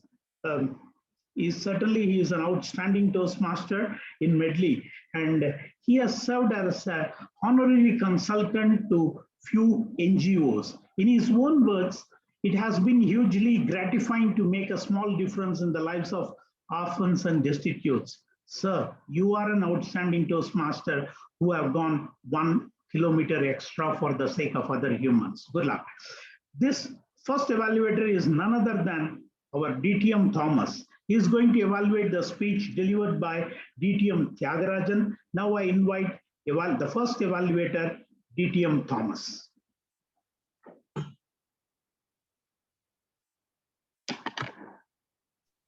Am I audible, sir? Yes, sir. Thank you. Time starts now. We were treated to a free version of a famous poem, this one co-written by Toastmaster Tyagarajan and William Shakespeare. You will notice that every sentence had Shakespeare very much in it, and therefore a treat. That's my first observation. Secondly, this is Toastmaster Tyagarajan's tribute to Matthew Arnold for the poem of his that must have given him hours of joy. So this was a labor of love from Mr. Tyagarajan. I respect it as that. Now coming to the project, it talked about practicing professional speaker's role. It talked about testing out one's own, the speaker's areas of expertise. Therefore, as a selfish Medlian, I was hoping to hear from Toastmaster Tyagarajan that would reveal his mastery over literature or history or philosophy. But given the speech, I have to evaluate it purely as a speech and not as a project. It's a short storytelling speech. In that too, I would refrain from talking about the story because it's a known story. So I will restrict myself to how this was delivered today. One handicap all of us had was the end was known. So we were deprived the beauty, the interest of suspense that just now was referred to in the story of penguins and peacock. But to make up for that, we had some fantastic treat. Outstanding highlights of this speech were, one, the celluloid feel he gave me. It was almost like some Eastman Kodak film of the 1950s where Charlton Heston and Burt Lancaster, they ruled. It was that kind of a heavy, classic kind of a mold that he presented to us. 3 scenes I thought were exceptional. First is Sharabi's deathbed. I could see a dim lit room, death hanging almost, and the dialogues. Then the combat where gore and blood was all over, and taunts and psychological games. Third, the climax, the revelation scene, ultimate tragedy. Now, how did he manage that? He managed it essentially through the use of words. And I'm sure grammarian will ask for extra time to perform his role, given the kind of vocabulary that we saw. That's between the timer and the grammarian. Lethal weapons, draw from the scabald, thumbed his chest, not man of words, but man of deeds. It goes on. Secondly, the energy of dialogue. First scene, mother, where is he? Where is? Is highlighted. The anxiety of the son, the eagerness of the son, so beautifully brought out. And the battle cries. I've never seen ha being used 5 times. Ha, ha, ha, ha, ha. And it was so appropriate. Third, overall, it was presenting in another era where heroics and honor mattered. It was, therefore, no light touches. Heavily armored warriors walk. So demonstration of dramatized storytelling and language. I give total marks for these 2 features of Mr. Tyagarajan. Thank you. Thank you.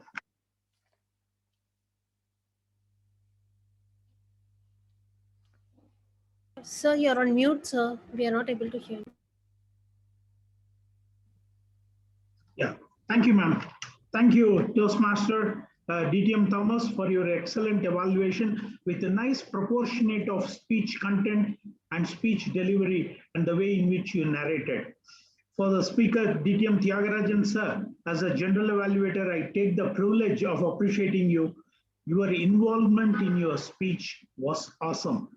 Believe me, the doorbell was ringing and you were delivering your speech, monitoring that sound, and your involvement was awesome. My only request is slow down. the way in which you are narrating, actually, we could visualize all those characters. So we like to hear more speeches from you, sir. If you little bit slow down, it will be helpful for all of us to follow you immediately. Thank you. Thanks a lot for your speech. For the second speaker, I'll introduce the evaluator in a way, a friendly person, certainly another outstanding Toastmaster of Medley. Any query, he is there to answer always. Fine.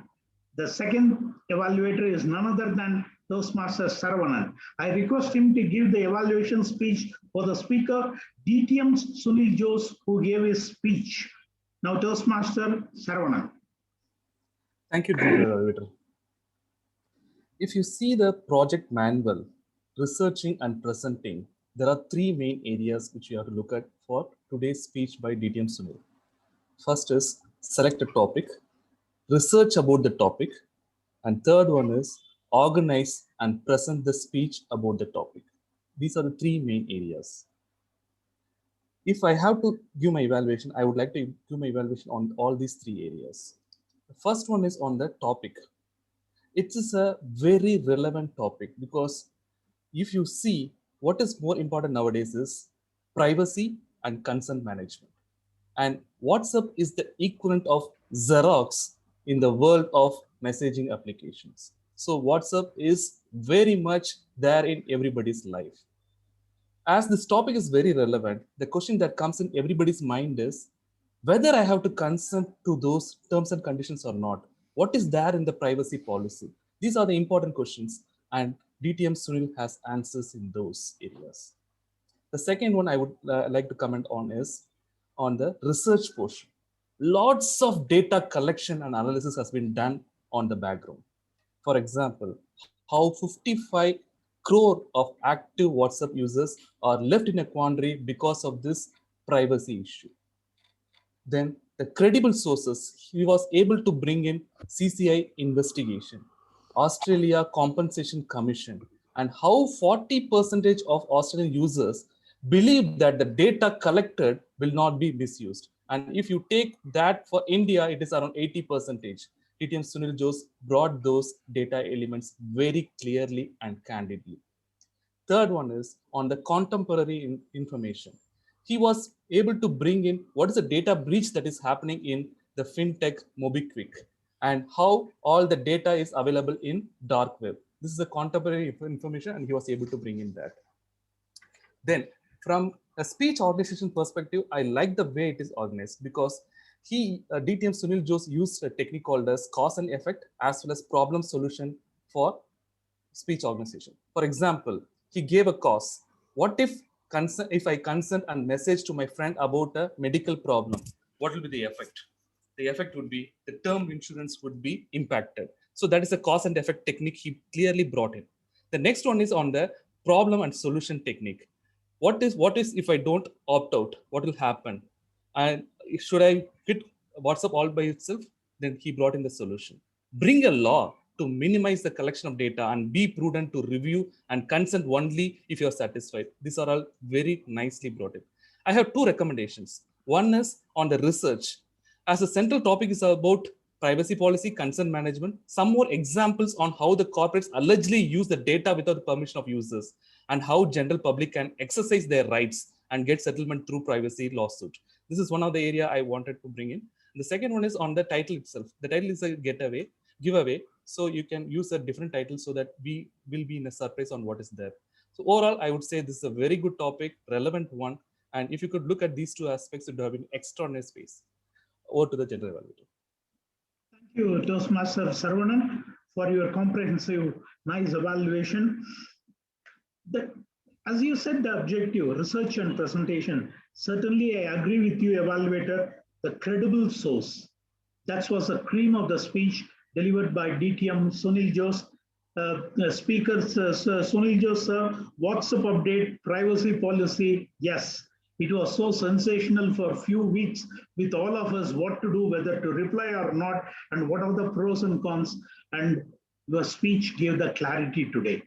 And I was very much relieved when you said our government is working on that. That's the most important line I got from your speech. Thank you, sir. Wish to hear more speeches from you. Thank you. For the third speech, for the third evaluator, when I randomly asked, tell me something about the contributor, this Madam Toastmaster is another outstanding Toastmaster of Medley. She mentioned the billion-liter idea led to white revolution and establishment of Amul. She said it's a good point. I remember it's the brain behind is Mr. Korean, and the place is called Anand in Gujarat.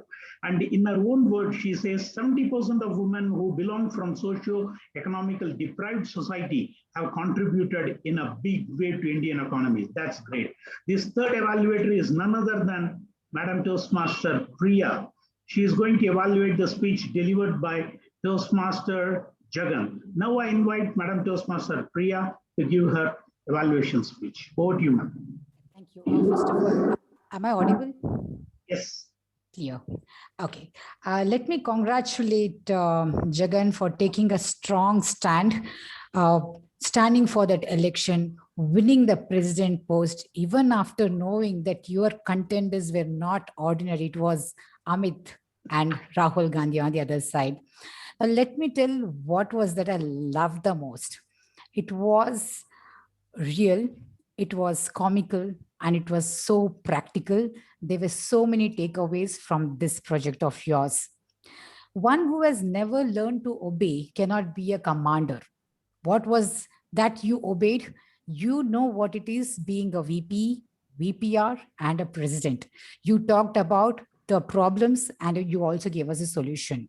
You told what were the mistakes you did and what were the corrections you had to do for yourself, like how you try to intrude into someone's personal space knowingly or unknowingly, and how what was the learning was it's a big good if we bring in inclusiveness, harmony, and teamwork. You try to re-emphasize the highlighted points so that it get registered in us, because it really, I think it was a very good way of bringing out the highlighted points at last. The best thing was the picture. They were so captivating. Not so happening project turned out to be an outstanding speech today. This peacock glorified and this Medlian was dazzled listening to it. Overall, I really enjoyed this speech of yours. Now, coming to the suggestion, Jagan, I heard you, but I wish I could have seen you. Might be we would have put it in this way.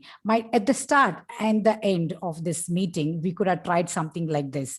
You would have started your speech showing a sad face, showing that what's a dilemma, how tough it is to fit in different leadership styles. And at last, after portraying all those avatars of yours, if you would have shown yourself saying, facing leadership experience, after facing these experience, this is the new Jagan. Because if I close my mind after seeing that picture of yours, the only Jagan that comes to my mind is the politician Jaggu, because it got registered so strongly.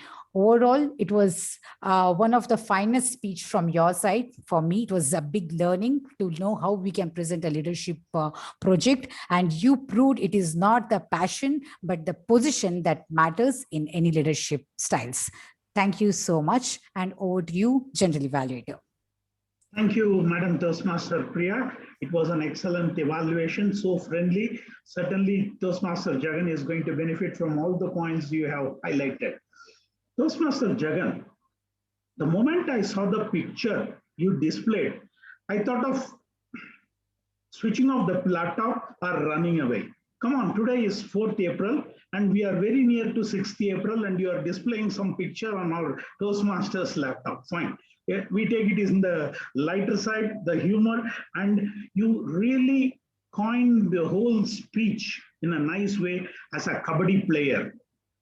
You have the guts to enter that arena with your own momentum, and you said about the leadership in such a humorous way. You have gone through that leadership. So every word you uttered was true. And I like that one line which you said, narrated in the presentation, leadership equal to human relationship. Yes, we are not robots. It's practically human relationship. And your whole speech was narrating about that. So keep going. It was an excellent speech and I wish to hear more speeches. Round of applause for all the three speakers and for all the three evaluators. Thank you. As coming to the general evaluator role, I like to appreciate that the way in which the meeting was started on time by Sergeant at Arms Mohanasundaram, who has played double role today, being the timer also. I appreciate you, Toastmaster. And President gave an excellent message. A sincere leader, our President. I tell you, sir, you said the truth that what is the position of medley today and what will be the future in 6 months, how you will do that one. My only suggestion as a general evaluator, humble suggestion, you are all senior Toastmasters, this suggestion may work. Go for a membership campaign. I know during this pandemic, nothing works, but online, somewhere we can work it out that membership campaign of youngsters in some companies, they don't have corporate clubs, may work out for our benefits. Thank you. And the other role players, I have to start with Toastmaster of the day. Our regional advisor, DTM Sugandhi, is a nice narration. Still, I'm waiting for the cream of that message. And it was an excellent story. You are a great storyteller. You are weaving that story nicely. But due to our Toastmasters format, what to do? We have to disrupt and we have to carry on with the meeting proceedings. It was overall, it was an excellent try. Excellent. Really, I like that story also. Table topic master. A round of applause for this Madam Sharanya, who gave excellent topics. As usual, she comes up with nice idea. And ma'am, I liked one topic. Together, everyone achieves more. What else you can say about teamwork? This is the best words. Teamwork really works. I totally agree with you. And this Medley XCOM is an example of it. Keep going. It was nice. Next, with your privilege, I'll request those reports from my tag players. For the first tag player timer, Toastmaster Sundaram, Mohana Sundaram, I request the timer's report. Toastmaster Mohana Sundaram. For the prepared speeches, Toastmaster Tyagarajan 20 minutes 5 seconds, Toastmaster Sunil Jose 7 minutes 10 seconds, Toastmaster Jagan 7 minutes 5 seconds. For the evaluators, DTM Thomas T. Abraham 3 minutes 24 seconds, Toastmaster Saravanan 3 minutes 26 seconds, Toastmaster Priyadarshini 2 minutes 41 seconds. For the table topic speakers, Toastmaster Dinesh 1 minute 55 seconds, Toastmaster Aditya Jain 1 minute 38 seconds, Toastmaster Venkatesan 2 minutes 16 seconds, guest Sakuntala 1 minute 27 seconds, Toastmaster Muralidar 53 seconds, Toastmaster Venkatesan 1 minute 29 seconds, Toastmaster Zakir Hussain 1 minute 50 seconds, and guest Avanesh 1 minute 14 seconds. Thank you, everyone. And over to G. Thank you, timer. Next, I request Toastmaster Karthikeyan to give his accounters report. Toastmaster Karthikeyan. Yeah, okay, thank you, G. I will share my screen now.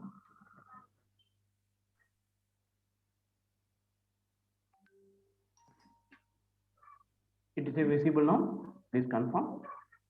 Yes. Okay. It's visible.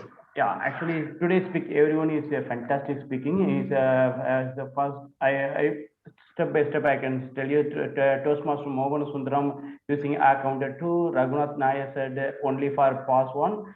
Sugandhi Priyasamy using that 2 repeat 1 and again 1 is there. And like Tyagarajan sir using the R7 and 3 and repeat 3. So many guys are using the same like that. It is a Thomas Abraham speaking only one mistake. It is called not mistake. It is called you know that. And Mr. Saravanan said that data privacy he is using the 2 times of off and you know one and the same like that. Everyone is Akshay Jain speaking well and see the it is a graph side. It is an overall graph. So we have to, it's my small information are using the everyone speaking for today. Is a graph.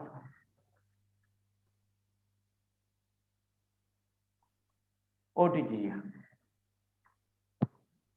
Okay, thank you, Toastmaster Karthikeyan, for your data was excellent in Excel sheet, but graph looks like my residential area here, so I'm not. Thank you. It's not going to help us. I will share my document later. Yeah. My only request is I have worked with Americans. Still, they say these guys, so you can avoid those words. That we have a title Toastmasters. Please use, we all are Toastmasters. You can avoid the American slang, guys. It's okay. It's part of our league. It comes once we work with them. Yes, it was overall, it was nice. You're a good listener. Good. For the next grammarian, when I ask the same random question, tell something about a contributor. This gentleman Toastmaster, in his own words, has said, the main outstanding contributor in my life is my father, who instructed and inspired me in leading a life of uprightness and service. Thank you. This Toastmaster grammarian is none other than our DTM Sampath Sorirajan. Now I request the grammarian's report from DTM Sampath sir. Over to you, sir. Good afternoon, Evaluator and all friends. Am I audible? Yes, sir, you're audible. Happily, I will not be sharing a screen. I will be sharing only ideas with you. Regarding the usage of the specialties of the day, that is the theme of the day and the word of the day. The general evaluator used the word of the day several times and the theme of the day also. And the Toastmaster of the day, of course, used both of them naturally. And Toastmaster Dinesh used both theme and the word. Toastmaster Zakir Hussain used both. And Toastmaster Priya used both. If I missed out any name, that only means I was so absorbed in the speaking that I have failed to notice. So that is the credit for them. Okay, coming to good usages, it is my idea that good usage does not mean long words or rare words. Even small words, a combination of small words can make very good expression. And there are many idioms are made of small words. Today we had a few examples of such. Of course, the Shakespearean Toastmaster, making Shakespeare as an adjective, there is a good usage. And then far away from the madding crowd, he said, far from the madding crowd is remaining Thomas Hardy. And spill the beans is a nice idiom which we don't see these days much, but it is a very good idiom. And beating black and blue, that's another excellent, powerful idiom, which I think when somebody is beaten, you will see all colors. So it is a black and blue really fits there. And he used the word gamesmanship also, where Rustam did something. It is reminding me of our Australian cricketers who are very famous for that. And then, of course, he used many other birds like scabbard. Nowadays, probably many people do not know that word, scabbard. That is the cover in which the sword is kept. And then Toastmaster Joes, DTM Joes, had quite a few good usages, but most of them were our present day usages. But one I would certainly mention, financial vulnerability. I think the privacy policy has got a lot of vulnerabilities, but the most important is financial vulnerability that I mentioned. And then there were other usages like in Jagan's, this one like ecstatic and enriching experience.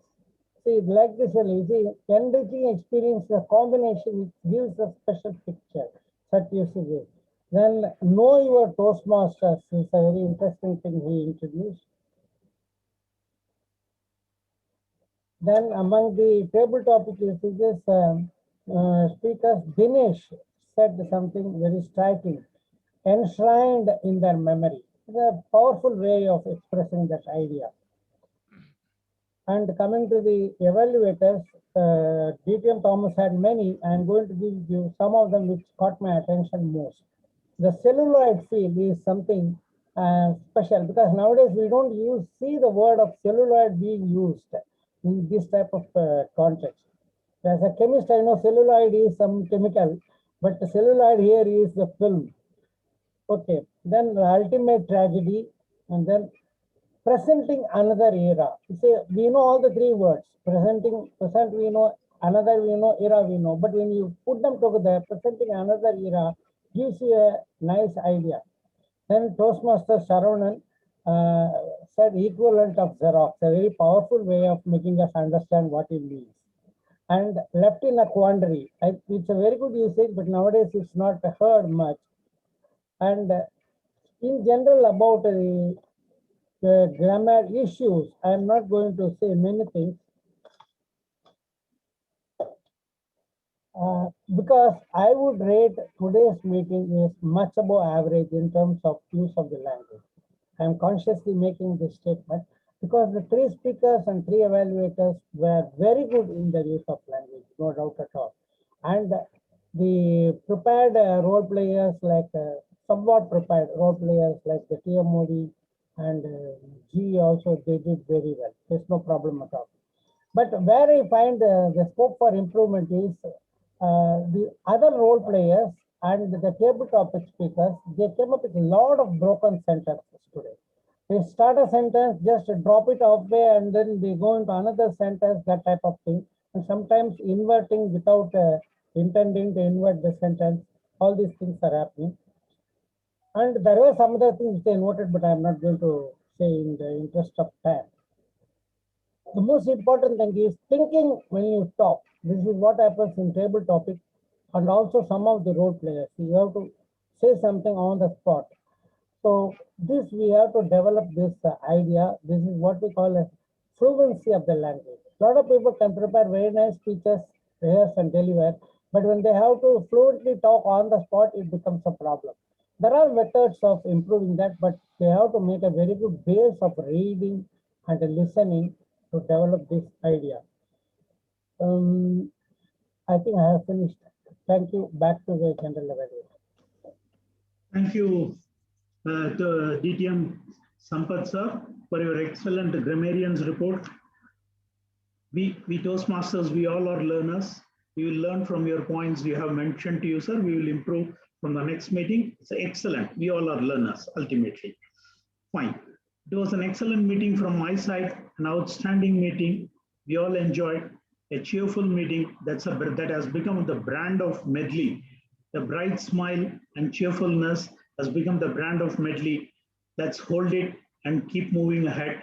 I enjoyed today's meeting. Let's celebrate humanity. Over to Toastmaster of the Day, DTM Sugandhi ma'am. Thank you, Toastmaster Sundaresan, our general evaluator.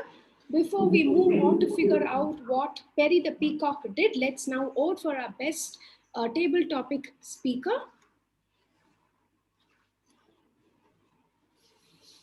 All right, so while you're all waiting for voting for the best table topic speaker, Perry the Peacock decided that it can no longer exist in the land of penguins because it was neither allowed to spread its wings nor was it able to become another penguin.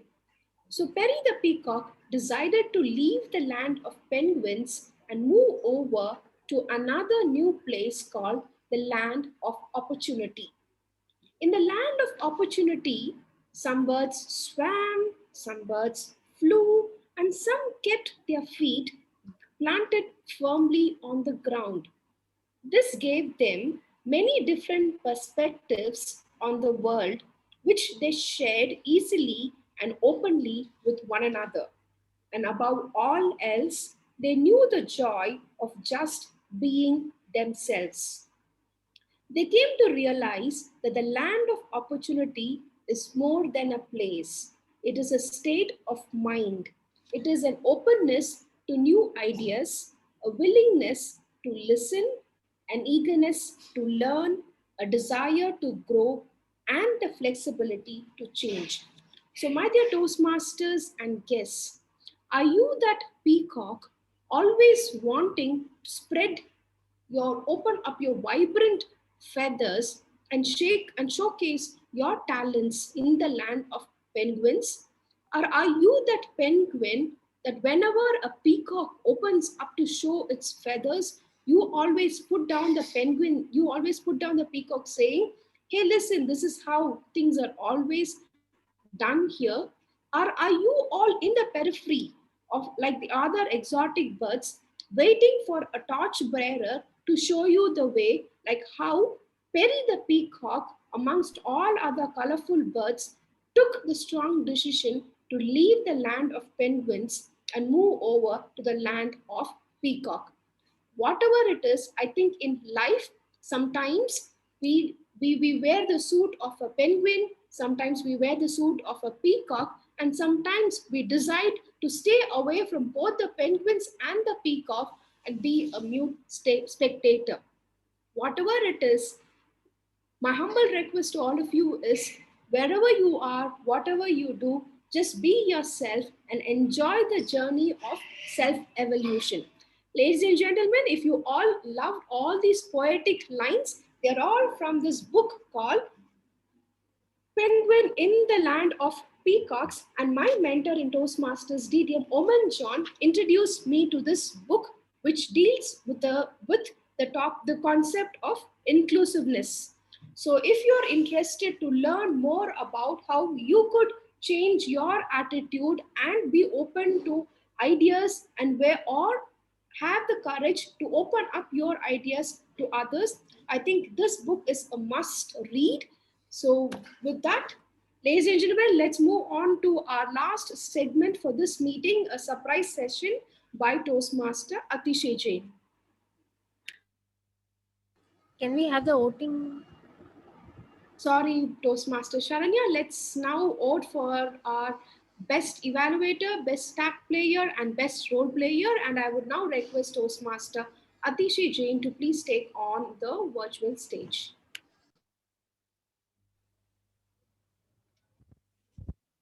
Thank you, Toastmaster Suganti. Hello, am I audible? Yes, you are audible as well as visible. Thank you, Toastmaster Suganti, and kudos for this wonderful session. With this surprise session, let's let the surprise session be the peacock in the land of all penguins that we've been seeing, the usual format of Toastmaster meetings. So the way this session will work is I've taken down a few observations from all the speeches that we've had today, not just the speeches, but also everything that transpired in the meeting today, all the role players, the speeches, the story that the TMOD narrated. And I'm going to ask you questions based on those things. And the goal is to see how attentive all of us were when this meeting was happening. And I believe this exercise is crucial because in online meetings, a lot of the times what happens is you start to use your phone, or you start to look away, or you start to minimize the window and then do something else. So let this be a test for how attentive we were. I'll ask a question, and everyone, please feel free to unmute yourself and answer the question. So let's begin with a simple one. What was the name of the peacock that the TMOD, who was the hero in TMOD's story today? Perry. Yeah, that's correct. Perry the peacock. And now a question from DTM Sunil's speech. What was it that WhatsApp asked all of its 55 crore Indian users to review? What was privacy Whether policy? we could share the data that has been used to Facebook and the private WhatsApp. Right. So the correct answer is a combination of two. Sampath sir said privacy policy, and then Raghunath sir explained what that was about. And a follow up on this. So until when did WhatsApp extend the deadline for accepting this privacy policy? May 15th. Yes, that's correct. And another one from this speech. So now this speech had a lot of data, which gave me a lot of questions to ask. I feel like a quiz master doing all this quizzing. So the next one is, what was the name of the body, that is the Indian regulatory body, that is investigating this updated privacy policy? Okay, it starts with a C. CIA. Sorry, what was that? Can you say that again? CIA, Chief Information Security. No. So it starts with the word. Yeah, it's a three-word name and starts with a C. The first CCI, Competition Commission of India. Yes, exactly. Who said that? Venkat Session. Yeah, that's correct. Absolutely correct. Competition Commission of India, CCI. Now, What did the TMOD say were a few noticeable traits of the penguins? What was the usual behavior for the penguins? Anyone? Let's have one from like 2-3 people each. What was some? They said this is how things are done here. Yes, exactly. That is one. This was repeated throughout the session today. This is how things are done here. What else? Maybe their attire. Yeah, they go on. were in command all the time. They were in command always. Yes, exactly. They were in command. They were in power. And how did they look? Identical. Identical. And what was the contrast between the penguins and the hero of the story? Colorful. Penguins are black always, and peacock is always colorful. Exactly. So lots of beautiful analogies, colorful, black and white, all the same, one different, lovely story. Now coming to Toastmaster Jagan's speech, and of course Toastmaster Jagan is not allowed to answer this one.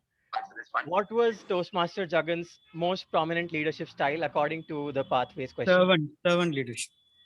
No. According to the Pathways, so according to the questionnaire that's on the base camp, there are a lot of, you remember there was a chart he showed? Coaching, yes, exactly. And what was the least prominent? Bureaucratic. Bureaucratic, yes, exactly. I think so. Yes. That was correct. Bureaucratic with 15 points, I believe. Wow. Yeah. Now, and what role did Toastmaster Jagan play in his final stint when he stood for the final election at his office, Toastmasters Club? President. Yes, that's correct. Looking at Toastmaster Jagan's presentation, was there something very specific that you saw in his presentation, especially about the images? One common denominator in all the images in his presentation. Credits to the source. Exactly. I knew the IP lawyer would come up here. Credits to every image. So all of his images had credits for where that image was taken from, Unsplash, Pexels, everywhere. In fact, even Amit Shah's image was credited to Wikipedia. Now, in the story that the Toastmaster of the day narrated, what advice did all the other penguins give to Perry the peacock? One of this, Thomas sir has already, and answers. What advice did all the penguins give to Perry the peacock? Ask him to do. To wear the uniform. Yes, to wear the peacock suit. Exactly. Yeah, to look alike. To wear the peacock suit. Yes, that's correct. And during the TT session today, who was the first speaker to mention the COVID vaccines, to talk about the COVID vaccines and the COVID vaccine? Venkatesan. Yes, Toastmaster Venkatesan, in his story about the MLA, the ex-MLA. Now, what dignitary did the general evaluator today, the Toastmaster Sundaresan, tell us about that he had the chance of listening to this dignitary very recently? Who was the dignitary? International President, Yes. TMI. Yeah, and can we have his name? Richard Peck. Richard Peck, exactly. Yes, that's correct.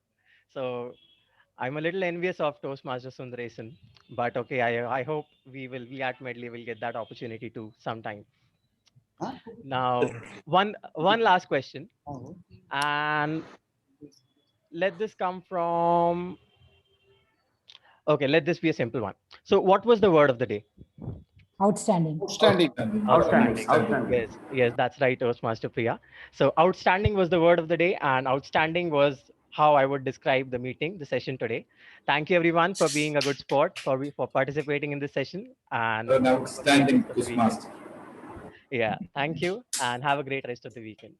Over to you, Toastmaster. Thank you, Toastmaster Atishay, for helping us hone our listening skills. So, ladies and gentlemen, next time when somebody tells you this is how things are done here, usually question them. And if you are going to be the one who says this is how things are usually done, be prepared with answers, because you will definitely have a flurry of questions coming your way. With that said, now, ladies and gentlemen, let's welcome to the virtual stage our President, Toastmaster Raghunath. Muted, Raghu. Yeah, thank you, Thomas sir. Thank you so much, DTM Sugandhi, our regional advisor. A Peacock in the Land of Penguins by Galar and Schmidt is a contemporary corporate fable, and it was brought out excellently by our TMOD today in a very charming and engaging style. A tale for our times, an insight to an important topic like the workforce diversity. The story echoes one of the like it was really unfolding, and it's something which we go through across countries, across organizations. These kind of everyday, it's an everyday topic, very well explained, and that actually weaved the whole meeting. What a wonderful and outstanding meeting. I was really privileged to be part of another fabulous Toastmaster meeting at Medley. Before we get into, and thanks, let's give DTM Sugandhi another big round of applause from all of us. A fabulous meeting. It's really good to have such wonderful meeting. And I'm sure our VP Ranga will be proud that another meeting has gone with all his efforts and things like that. It was a very fabulous meeting today. Before we close, before we get to another winners of the meeting, let me get some feedback from our guests today. Toastmaster Shakuntala from Sri Lanka. Can you explain how do you find the meeting today? She there? Okay. Let me call our new member, Toastmaster Muralidar. How do you find the meeting as member? Good evening, everybody. I mean, as you just mentioned, the title, the theme was, I mean, was really great. Was really very, thought provoking. So that was really nice. And then the way the meeting was held today was also interesting. And of course, topped with the quiz was amazing. That actually, I almost woke up when during the quiz and I caught up with what all I lost. So that was really great thing. I think really great session. I think this is my first session as a member. I enjoyed it a lot. Excellent. Thank you so much. Guest Avinash? Yes. Yeah, can you tell us how you found the meeting and also how you came to know about Toastmasters and why Medley? Actually, I found this meeting really, I enjoyed the meeting very much because many of the topics were very relevant to the day. And so I learned a lot today. I came to know about Toastmasters from one of my father's, and I chose Medley because it is nearby. Like if we resume there, if we have to come to the place, it will be close by to my location. You stay near Adaya? Yes. Okay, excellent. What do you do, Avinash? I am in school, actually. I am in 12th standard now. I'm going to 12th standard. Excellent. Okay, great. Welcome to meetings. And now, thank you. Yep, thank you so much. And is guest Vimala there? She has been mute for quite long. I hope she's still there. Yes, sir. Yes, great. How did you find Hello, it? And sir, I like the session, sir. Okay. I heard it from my relative, sir. He's working in Infosys. Okay. He suggested me. So today only I joined here, sir. Excellent. As a guest. What do you do? Sir, I'm studying college first year, sir. Excellent. Which subject? And where BCom CS. Where do you study? PSG college, sir. PSG. All right. Excellent. Welcome. Thank you, Looking sir. forward to all of you coming to another meeting next Saturday at 2:55. And now, okay, sir. Yep. Thank you so much. Now let me announce the winners of today. So the best evaluator goes to Toastmaster Priyadarshini. The best role player, none other than our best storyteller and our TM body, DTM Sugandhi Periyasamy. Okay. The best tag player goes to our founder VP Education, DTM Sampath Saurirajan. And the best table topic speaker goes to Toastmaster Dinesh. And the best speaker goes to Toastmaster Jagan. Congratulations to all the winners. What a wonderful meeting that I had. I think everyone enjoyed it. And I would like to leave everyone with a simple thought.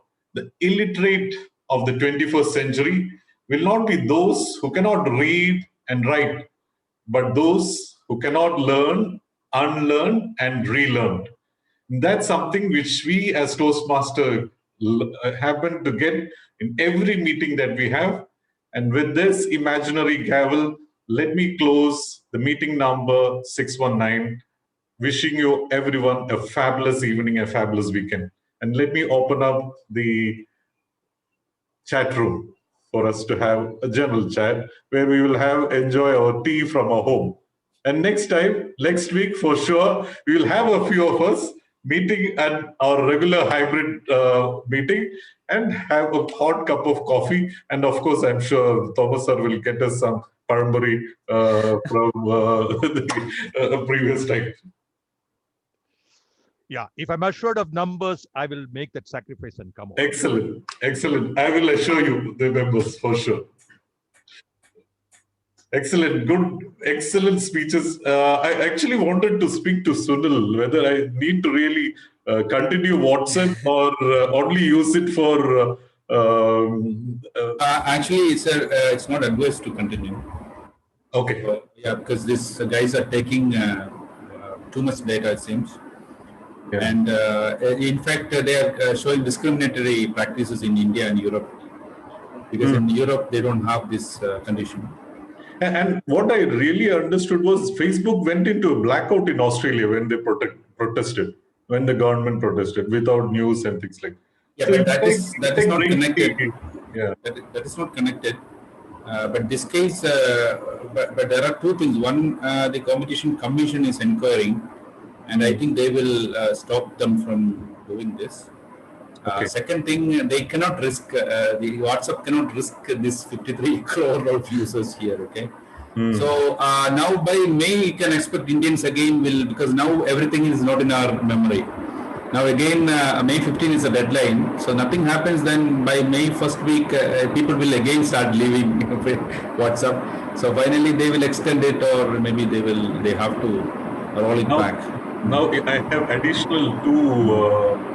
One is Aratai, which is the Zoho Indian version of it. Yes. And Signal, which is another founder. But I heard Signal doesn't get into that. Signal is still encrypted, but I don't know what. Ultimately, everyone is amassing the users and then start doing all this, because data is something like meta. It's machine learning and all. You know, you cannot. It's data hungry, right? So you cannot, without data, these guys cannot even live. So I think for WhatsApp's case, there is no other way. We have to, because we have to leave. That's all. These guys are asking for it. We have to leave. As I understand from the it's too deep. Want to buy Facebook or WhatsApp or something. So ultimately, it also may turn out to be bad, because the ownership is partly from the same gang of people. Yeah, yes, but Signal is a rival one as of now. But you see, every time when we switch, we have this problem. That's a problem with the data. But Sunil, I would like your advice as what are the things as individuals we should not do in any of these groups. Any of this app, you mean? Yeah, because people are very casually, particularly in Facebook, because of the craze for the publicity and the showing off, people are putting all sorts of photographs, writing all sorts of things. And that way information is going into them. Seriously, because the things not mention or show at all in these applications. With the WhatsApp, I agree that it is getting into too much. But Google is another one. No, they are using the Android And it is there with, see, I was looking into my last 4 years where I am, and it actually tells me where exactly which restaurant I was in for last 6 years. And I mean, that's the data which I have. Just imagine, sir, they tell you like after 1 hour, they tell you your car is still in the parking. Of course, no, that So is what what's your problem with that? I don't know. No, I They know. want me to take it and spend fuel on it, or I don't know. Correct. No, see, of course, even I was part of the connected cars in the. You are also a culprit, sir. We are also in the same thing. I'm just joking. Okay. The data is good, but it is how you use the data. But I know data is the next oil for sure. But the how you use it is there, and we can't just get out of it. It's something where it's already there, already encrypted, and we have been used because we have got it free. Android phone. I mean, I seriously want to stop using Android phone, but then WhatsApp calls become like a new normal. But this is because the part of. Sorry, sir. Yeah. Yes. Sometime back, I was looking for a webcam. Okay. And after that, for a month or more, I was flooded with all type of webcams and microphone systems, everything for the computers and all these Zoom meeting type of things. Slowly, it has come down now because I am not buying anymore. So they got lost. So actually, there's nothing wrong in this. If they find we have got interesting webcam, they're sending more advertisement. Actually, it's not detrimental. But in what other bad ways they can use the data, we do not know really. Because this is going to affect the insurance stuff and all. That's the truth. Okay. Because Yeah. In when we took like in the connected cars world, it was actually a good thing because see now you pay insurance or even if you lease a car, you have to give a standard rate, right? Whether it is, but then in another few years it will get into based on your usage. That will happen. So as a consumer, you will have an advantage compared to the others because they will know how bad your driving was from the whole report. Like how many harsh brake, the way you drive and all. And it will help you from a longer run. But then, yes, the data, how it is being used and where it is an issue. So the charges and costs can vary because if you find out that I'm a over user of the system, it's like I'm addicted to the system. Then obviously you will. I mean, as a business, you will also increase the cost because I will anyway take it. You know that how frequent I'm using this. So I don't know whether we'll be having can get out of this, but I think there'll be some other system, some preventive or some defensive system where there is a balance. I think that is what going to happen. Yeah, the Zoho of the Zoho Harate, it looked same. Sir, anyway, even if it's Indian, they are going to use it. Just because it's Indian doesn't mean that. Will use. Yeah, so Zoho or anyone, they want data. Okay, so now today it's WhatsApp goes, you go to Signal. Tomorrow Signal also becomes you go to Zoho. See what Reliance is doing. See, everyone does. Everyone does it. Just, we should not get into a trap like because Indians are doing this, everything will be treated as fair, and whoever is in India, whereas a foreigner or Indian, they are bound by Indian laws. Correct. So we cannot distinguish between Indian and non-Indian companies. As of now, as Sambat sir asked, the answer is that, in fact, the more activities are happening in Facebook Messenger, it seems. So just because you are posting in Facebook, we stop posting in Facebook, doesn't mean that things are not happening in the background. So that guy is, you are connected to Facebook, you are connected to Instagram. I don't know how you come out of Instagram. Once you are in, it's very difficult to find out a logout. I mean, maybe I'm not a good user of Instagram, but I had to delete one time that, instead of, logging out. So what I'm trying to say, these guys are connecting it well, and that guy is an amazing, sharp guy. Okay, this Mark. No, the data analysis. See, that is what even Google is now. Doesn't make difference. See now, like I read an article where they were talking about zillions of data that can be done in seconds. That big computer which is coming in. So that is where it is going to be. I had a doubt about this Paytm. Yesterday I was trying to send some money to one of my friend. He's not in Paytm account. I just tried his number. It seems the bank account is reflecting. So is this case taking from? I don't know from where they are taking. Is it from the his bank account is coming? Meaning, that is from Google. Before you typed it, it appeared. You mean? I put the number. I put his number. It's so from, Paytm, it is linked to the bank account. Yeah, so that means that is open public account. I mean, something like in public. We need to really maybe some data specialist here can say that. You would I'm have not some sure. insight, Saravanan? Yeah. Saravanan can be here. We can't hear you. Audible.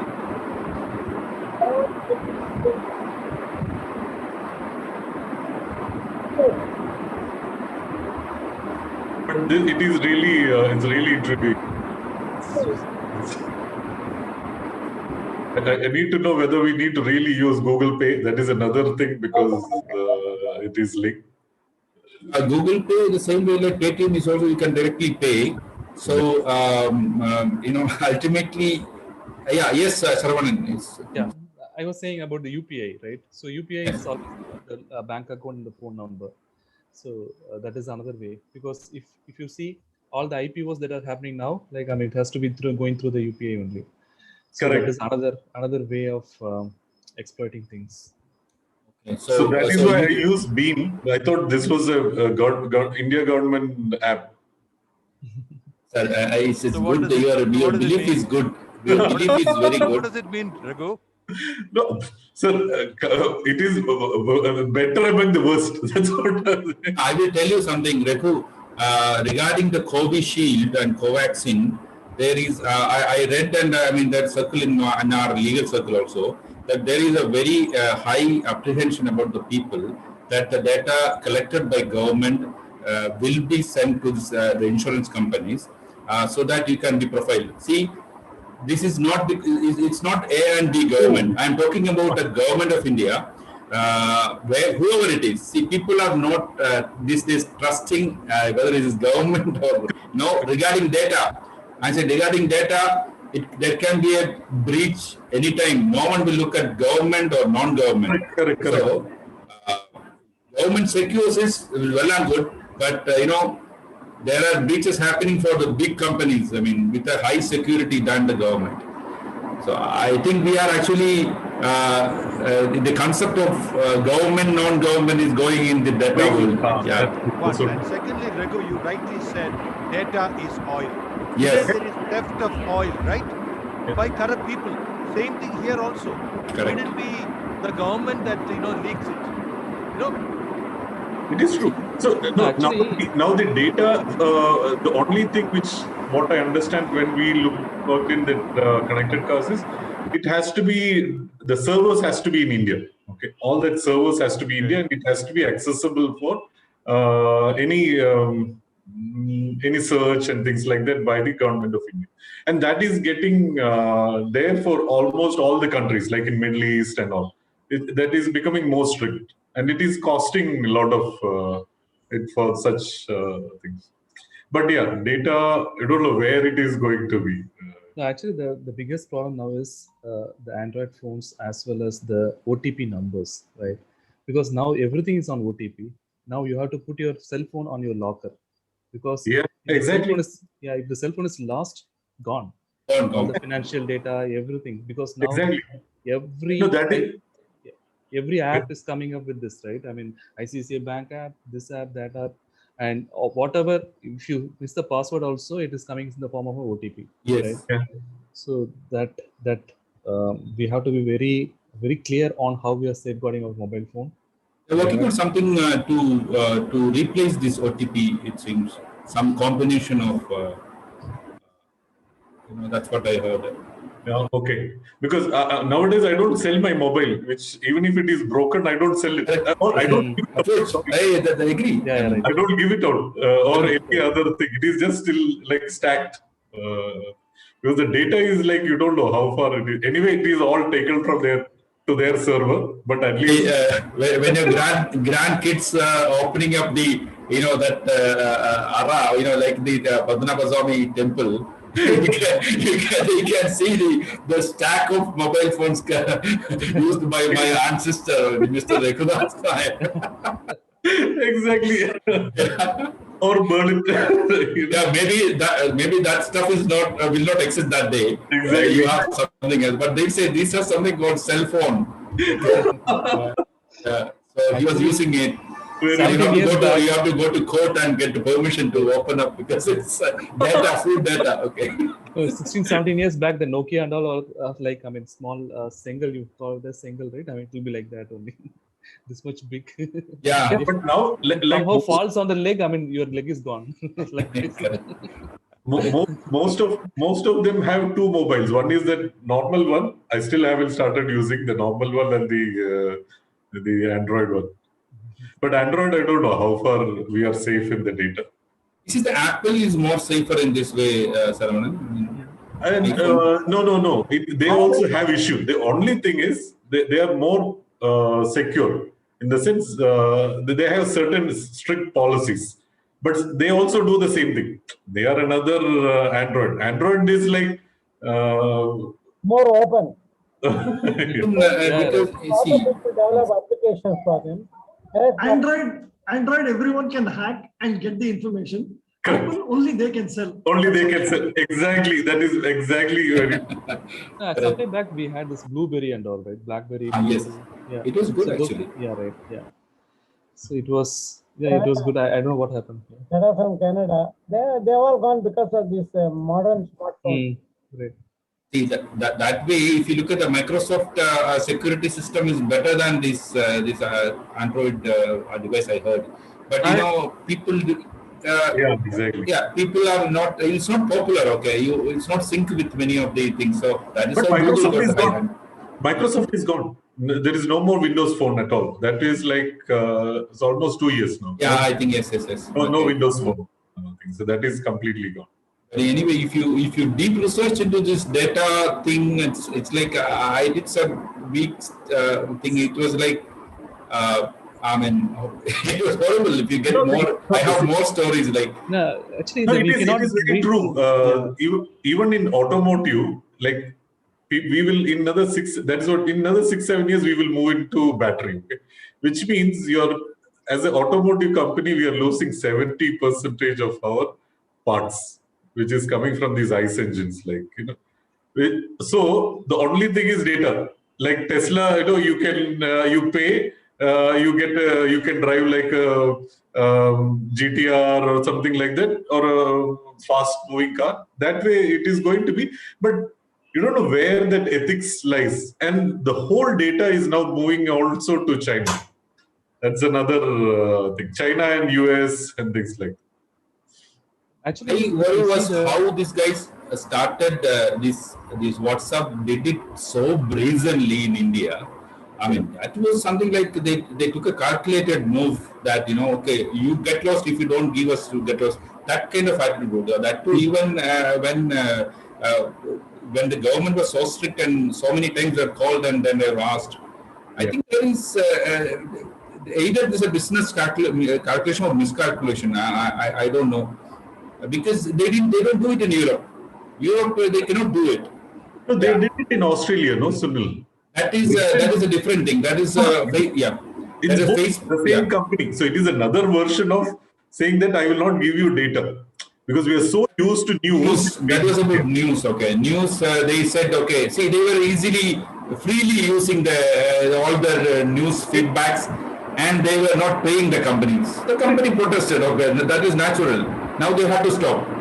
So Australian Prime Minister said, okay, you either take it or leave it. So finally they had to have a compromise. There is some kind of compromise. It's not actually one-sided. It's not a fully compromise. Yes. And actually, there are two loopholes. Very basic level thing. A very basic level thing. Two things happen. One, I pay 300 rupees to PI and I get access to all channels. Don't ask me how. Secondly, free of cost, I have access to all channels because somebody sent me a mail with a PDF. All the channels are embedded there. Don't ask me how and why. You know, Sunil, in the context of what you said about Australia, I'm saying to you. Yes, doctor. Say, in the land of penguins, become a penguin. Best protection against criminals is to become a criminal yourself. See, you cannot stay away from this also, sir. That is the problem. Like, you cannot Another See, not to earn any money. right. No, actually, there are two things, right? I mean,